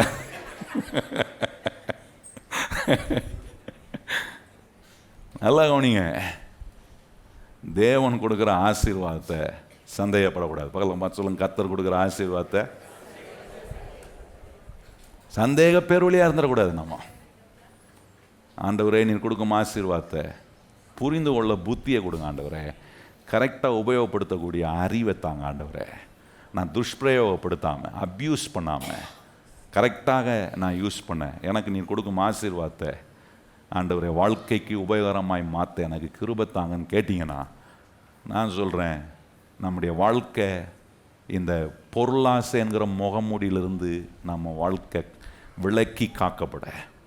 இன்றைக்கி எதுலையாவது பிசாசு நம்மளை ஆசையிலிருந்து பொருளாசை உள்ளவனாக மாற்றிருக்கிறானா? இது நம்மளே செக் பண்ண வேண்டிய தேவ வசனத்தை வச்சு நம்மளை செக் பண்ண. இது இன்னொருத்தனை கம்பேர் பண்ணுறது இல்லை. அவங்க எப்படி இப்போ ரொம்ப பொருளாசை உள்ளவங்க, அது உங்களை கேட்கவே இல்லை. ஆண்டவர் சொல்கிற, நீ உன்னை செக் பண்ண வேண்டிய விஷயம், உங்ககிட்ட கடவுள் கொடுக்குற நன்மை, பணம், சம்பாத்தியம், என்ன ஆஸ்திகள், உயர்வுகள், இதில் பண ஆசை உள்ளவனா, பொருளாசை உள்ளவனா, பேராசை உள்ளவனா இருக்கிறனா? இல்லை, கர்த்தர் கொடுத்த ஆசீர்வாதத்தை, கர்த்தர் மேல் உள்ள ஆசையில் கர்த்தருடைய வேலைக்கு என்று எடுத்து உபயோகப்படுத்துகிறேனா? அப்படின்னா என் வாழ்க்கை ஒரு காரியத்திலிருந்து விலக்கி காக்கப்படுது. அது என்னென்னா, பொருளாசை என்கிற முகமூடியிலிருந்து என் வாழ்க்கையை நான் களைத்து அதெல்லாம் என் வாழ்க்கையில் அழித்து தேவ சித்தத்தை செய்யக்கூடிய நிலைக்கு என்னை தேவனுக்கு முன்பாக நிறுத்துகிறேன். சத்தியம் எதுவோ அதை செய்ய நான் முழுமையாக ஒப்பு கொடுக்குறேன். எத்தனை பேர் அப்படி சொல்கிறவங்க? உங்கள் இடத்துல எழுமி நில்லுங்க, நம்ம ஜெபம் பண்ணலாம். உங்களுடைய சத்தியம் எனக்கு வல்லமையாக வேலை செய்யணும் ஆண்டவர். எத்தனை பேர் கேட்குறீங்க, ஆண்டவரே உம்முடைய வசனத்தின் வல்லமையில் நான் வாழணும்? கையை உயர்த்தி சொல்லுங்கள், ஆண்டவரே உம்முடைய வசனத்தின் வல்லமையில் நான் வாழணும். எத்தனை பேர் அதை விரும்புகிறவங்க? இவ்வளோ நேரம் கேட்டது கர்த்தருடைய சத்தியம். இப்போ கேட்டுட்டு வெளியே போய் வேற மாதிரி சிந்தனை உள்ளவங்களாம் மாறக்கூடாது. கேட்ட வசனத்தின்படி ஆண்டவரே உம்முடைய சத்தியத்தின் வல்லமையில் வாழ என்னை நான் ஒப்பு கொடுக்குறேன்னு சொல்கிற கர்த்தருடைய பிள்ளை எல்லாரும் கரம் உயர்த்தி வாய்களை திறந்து சொல்லுங்கள், ஆண்டவரே ஒரு நாள் உம்முடைய சத்தியத்தை விட்டு நான் விலகக்கூடாது, உம்முடைய சத்தியத்தை விட்டு நான் பின்வாங்கக்கூடாது, உம்முடைய சத்தியத்தை ஆண்டவரே தவறாக புரிந்து கொள்ளக்கூடாது. இந்த சத்தியத்தின்படி ஆண்டவரே உம்முடைய ஆசீர்வாதம் எனக்கு வேணும். ஆண்டவரே நீர் எங்களை ஆசீர்வதிப்பதே கர்த்தருக்கு பிரியமானதாக இருக்கு.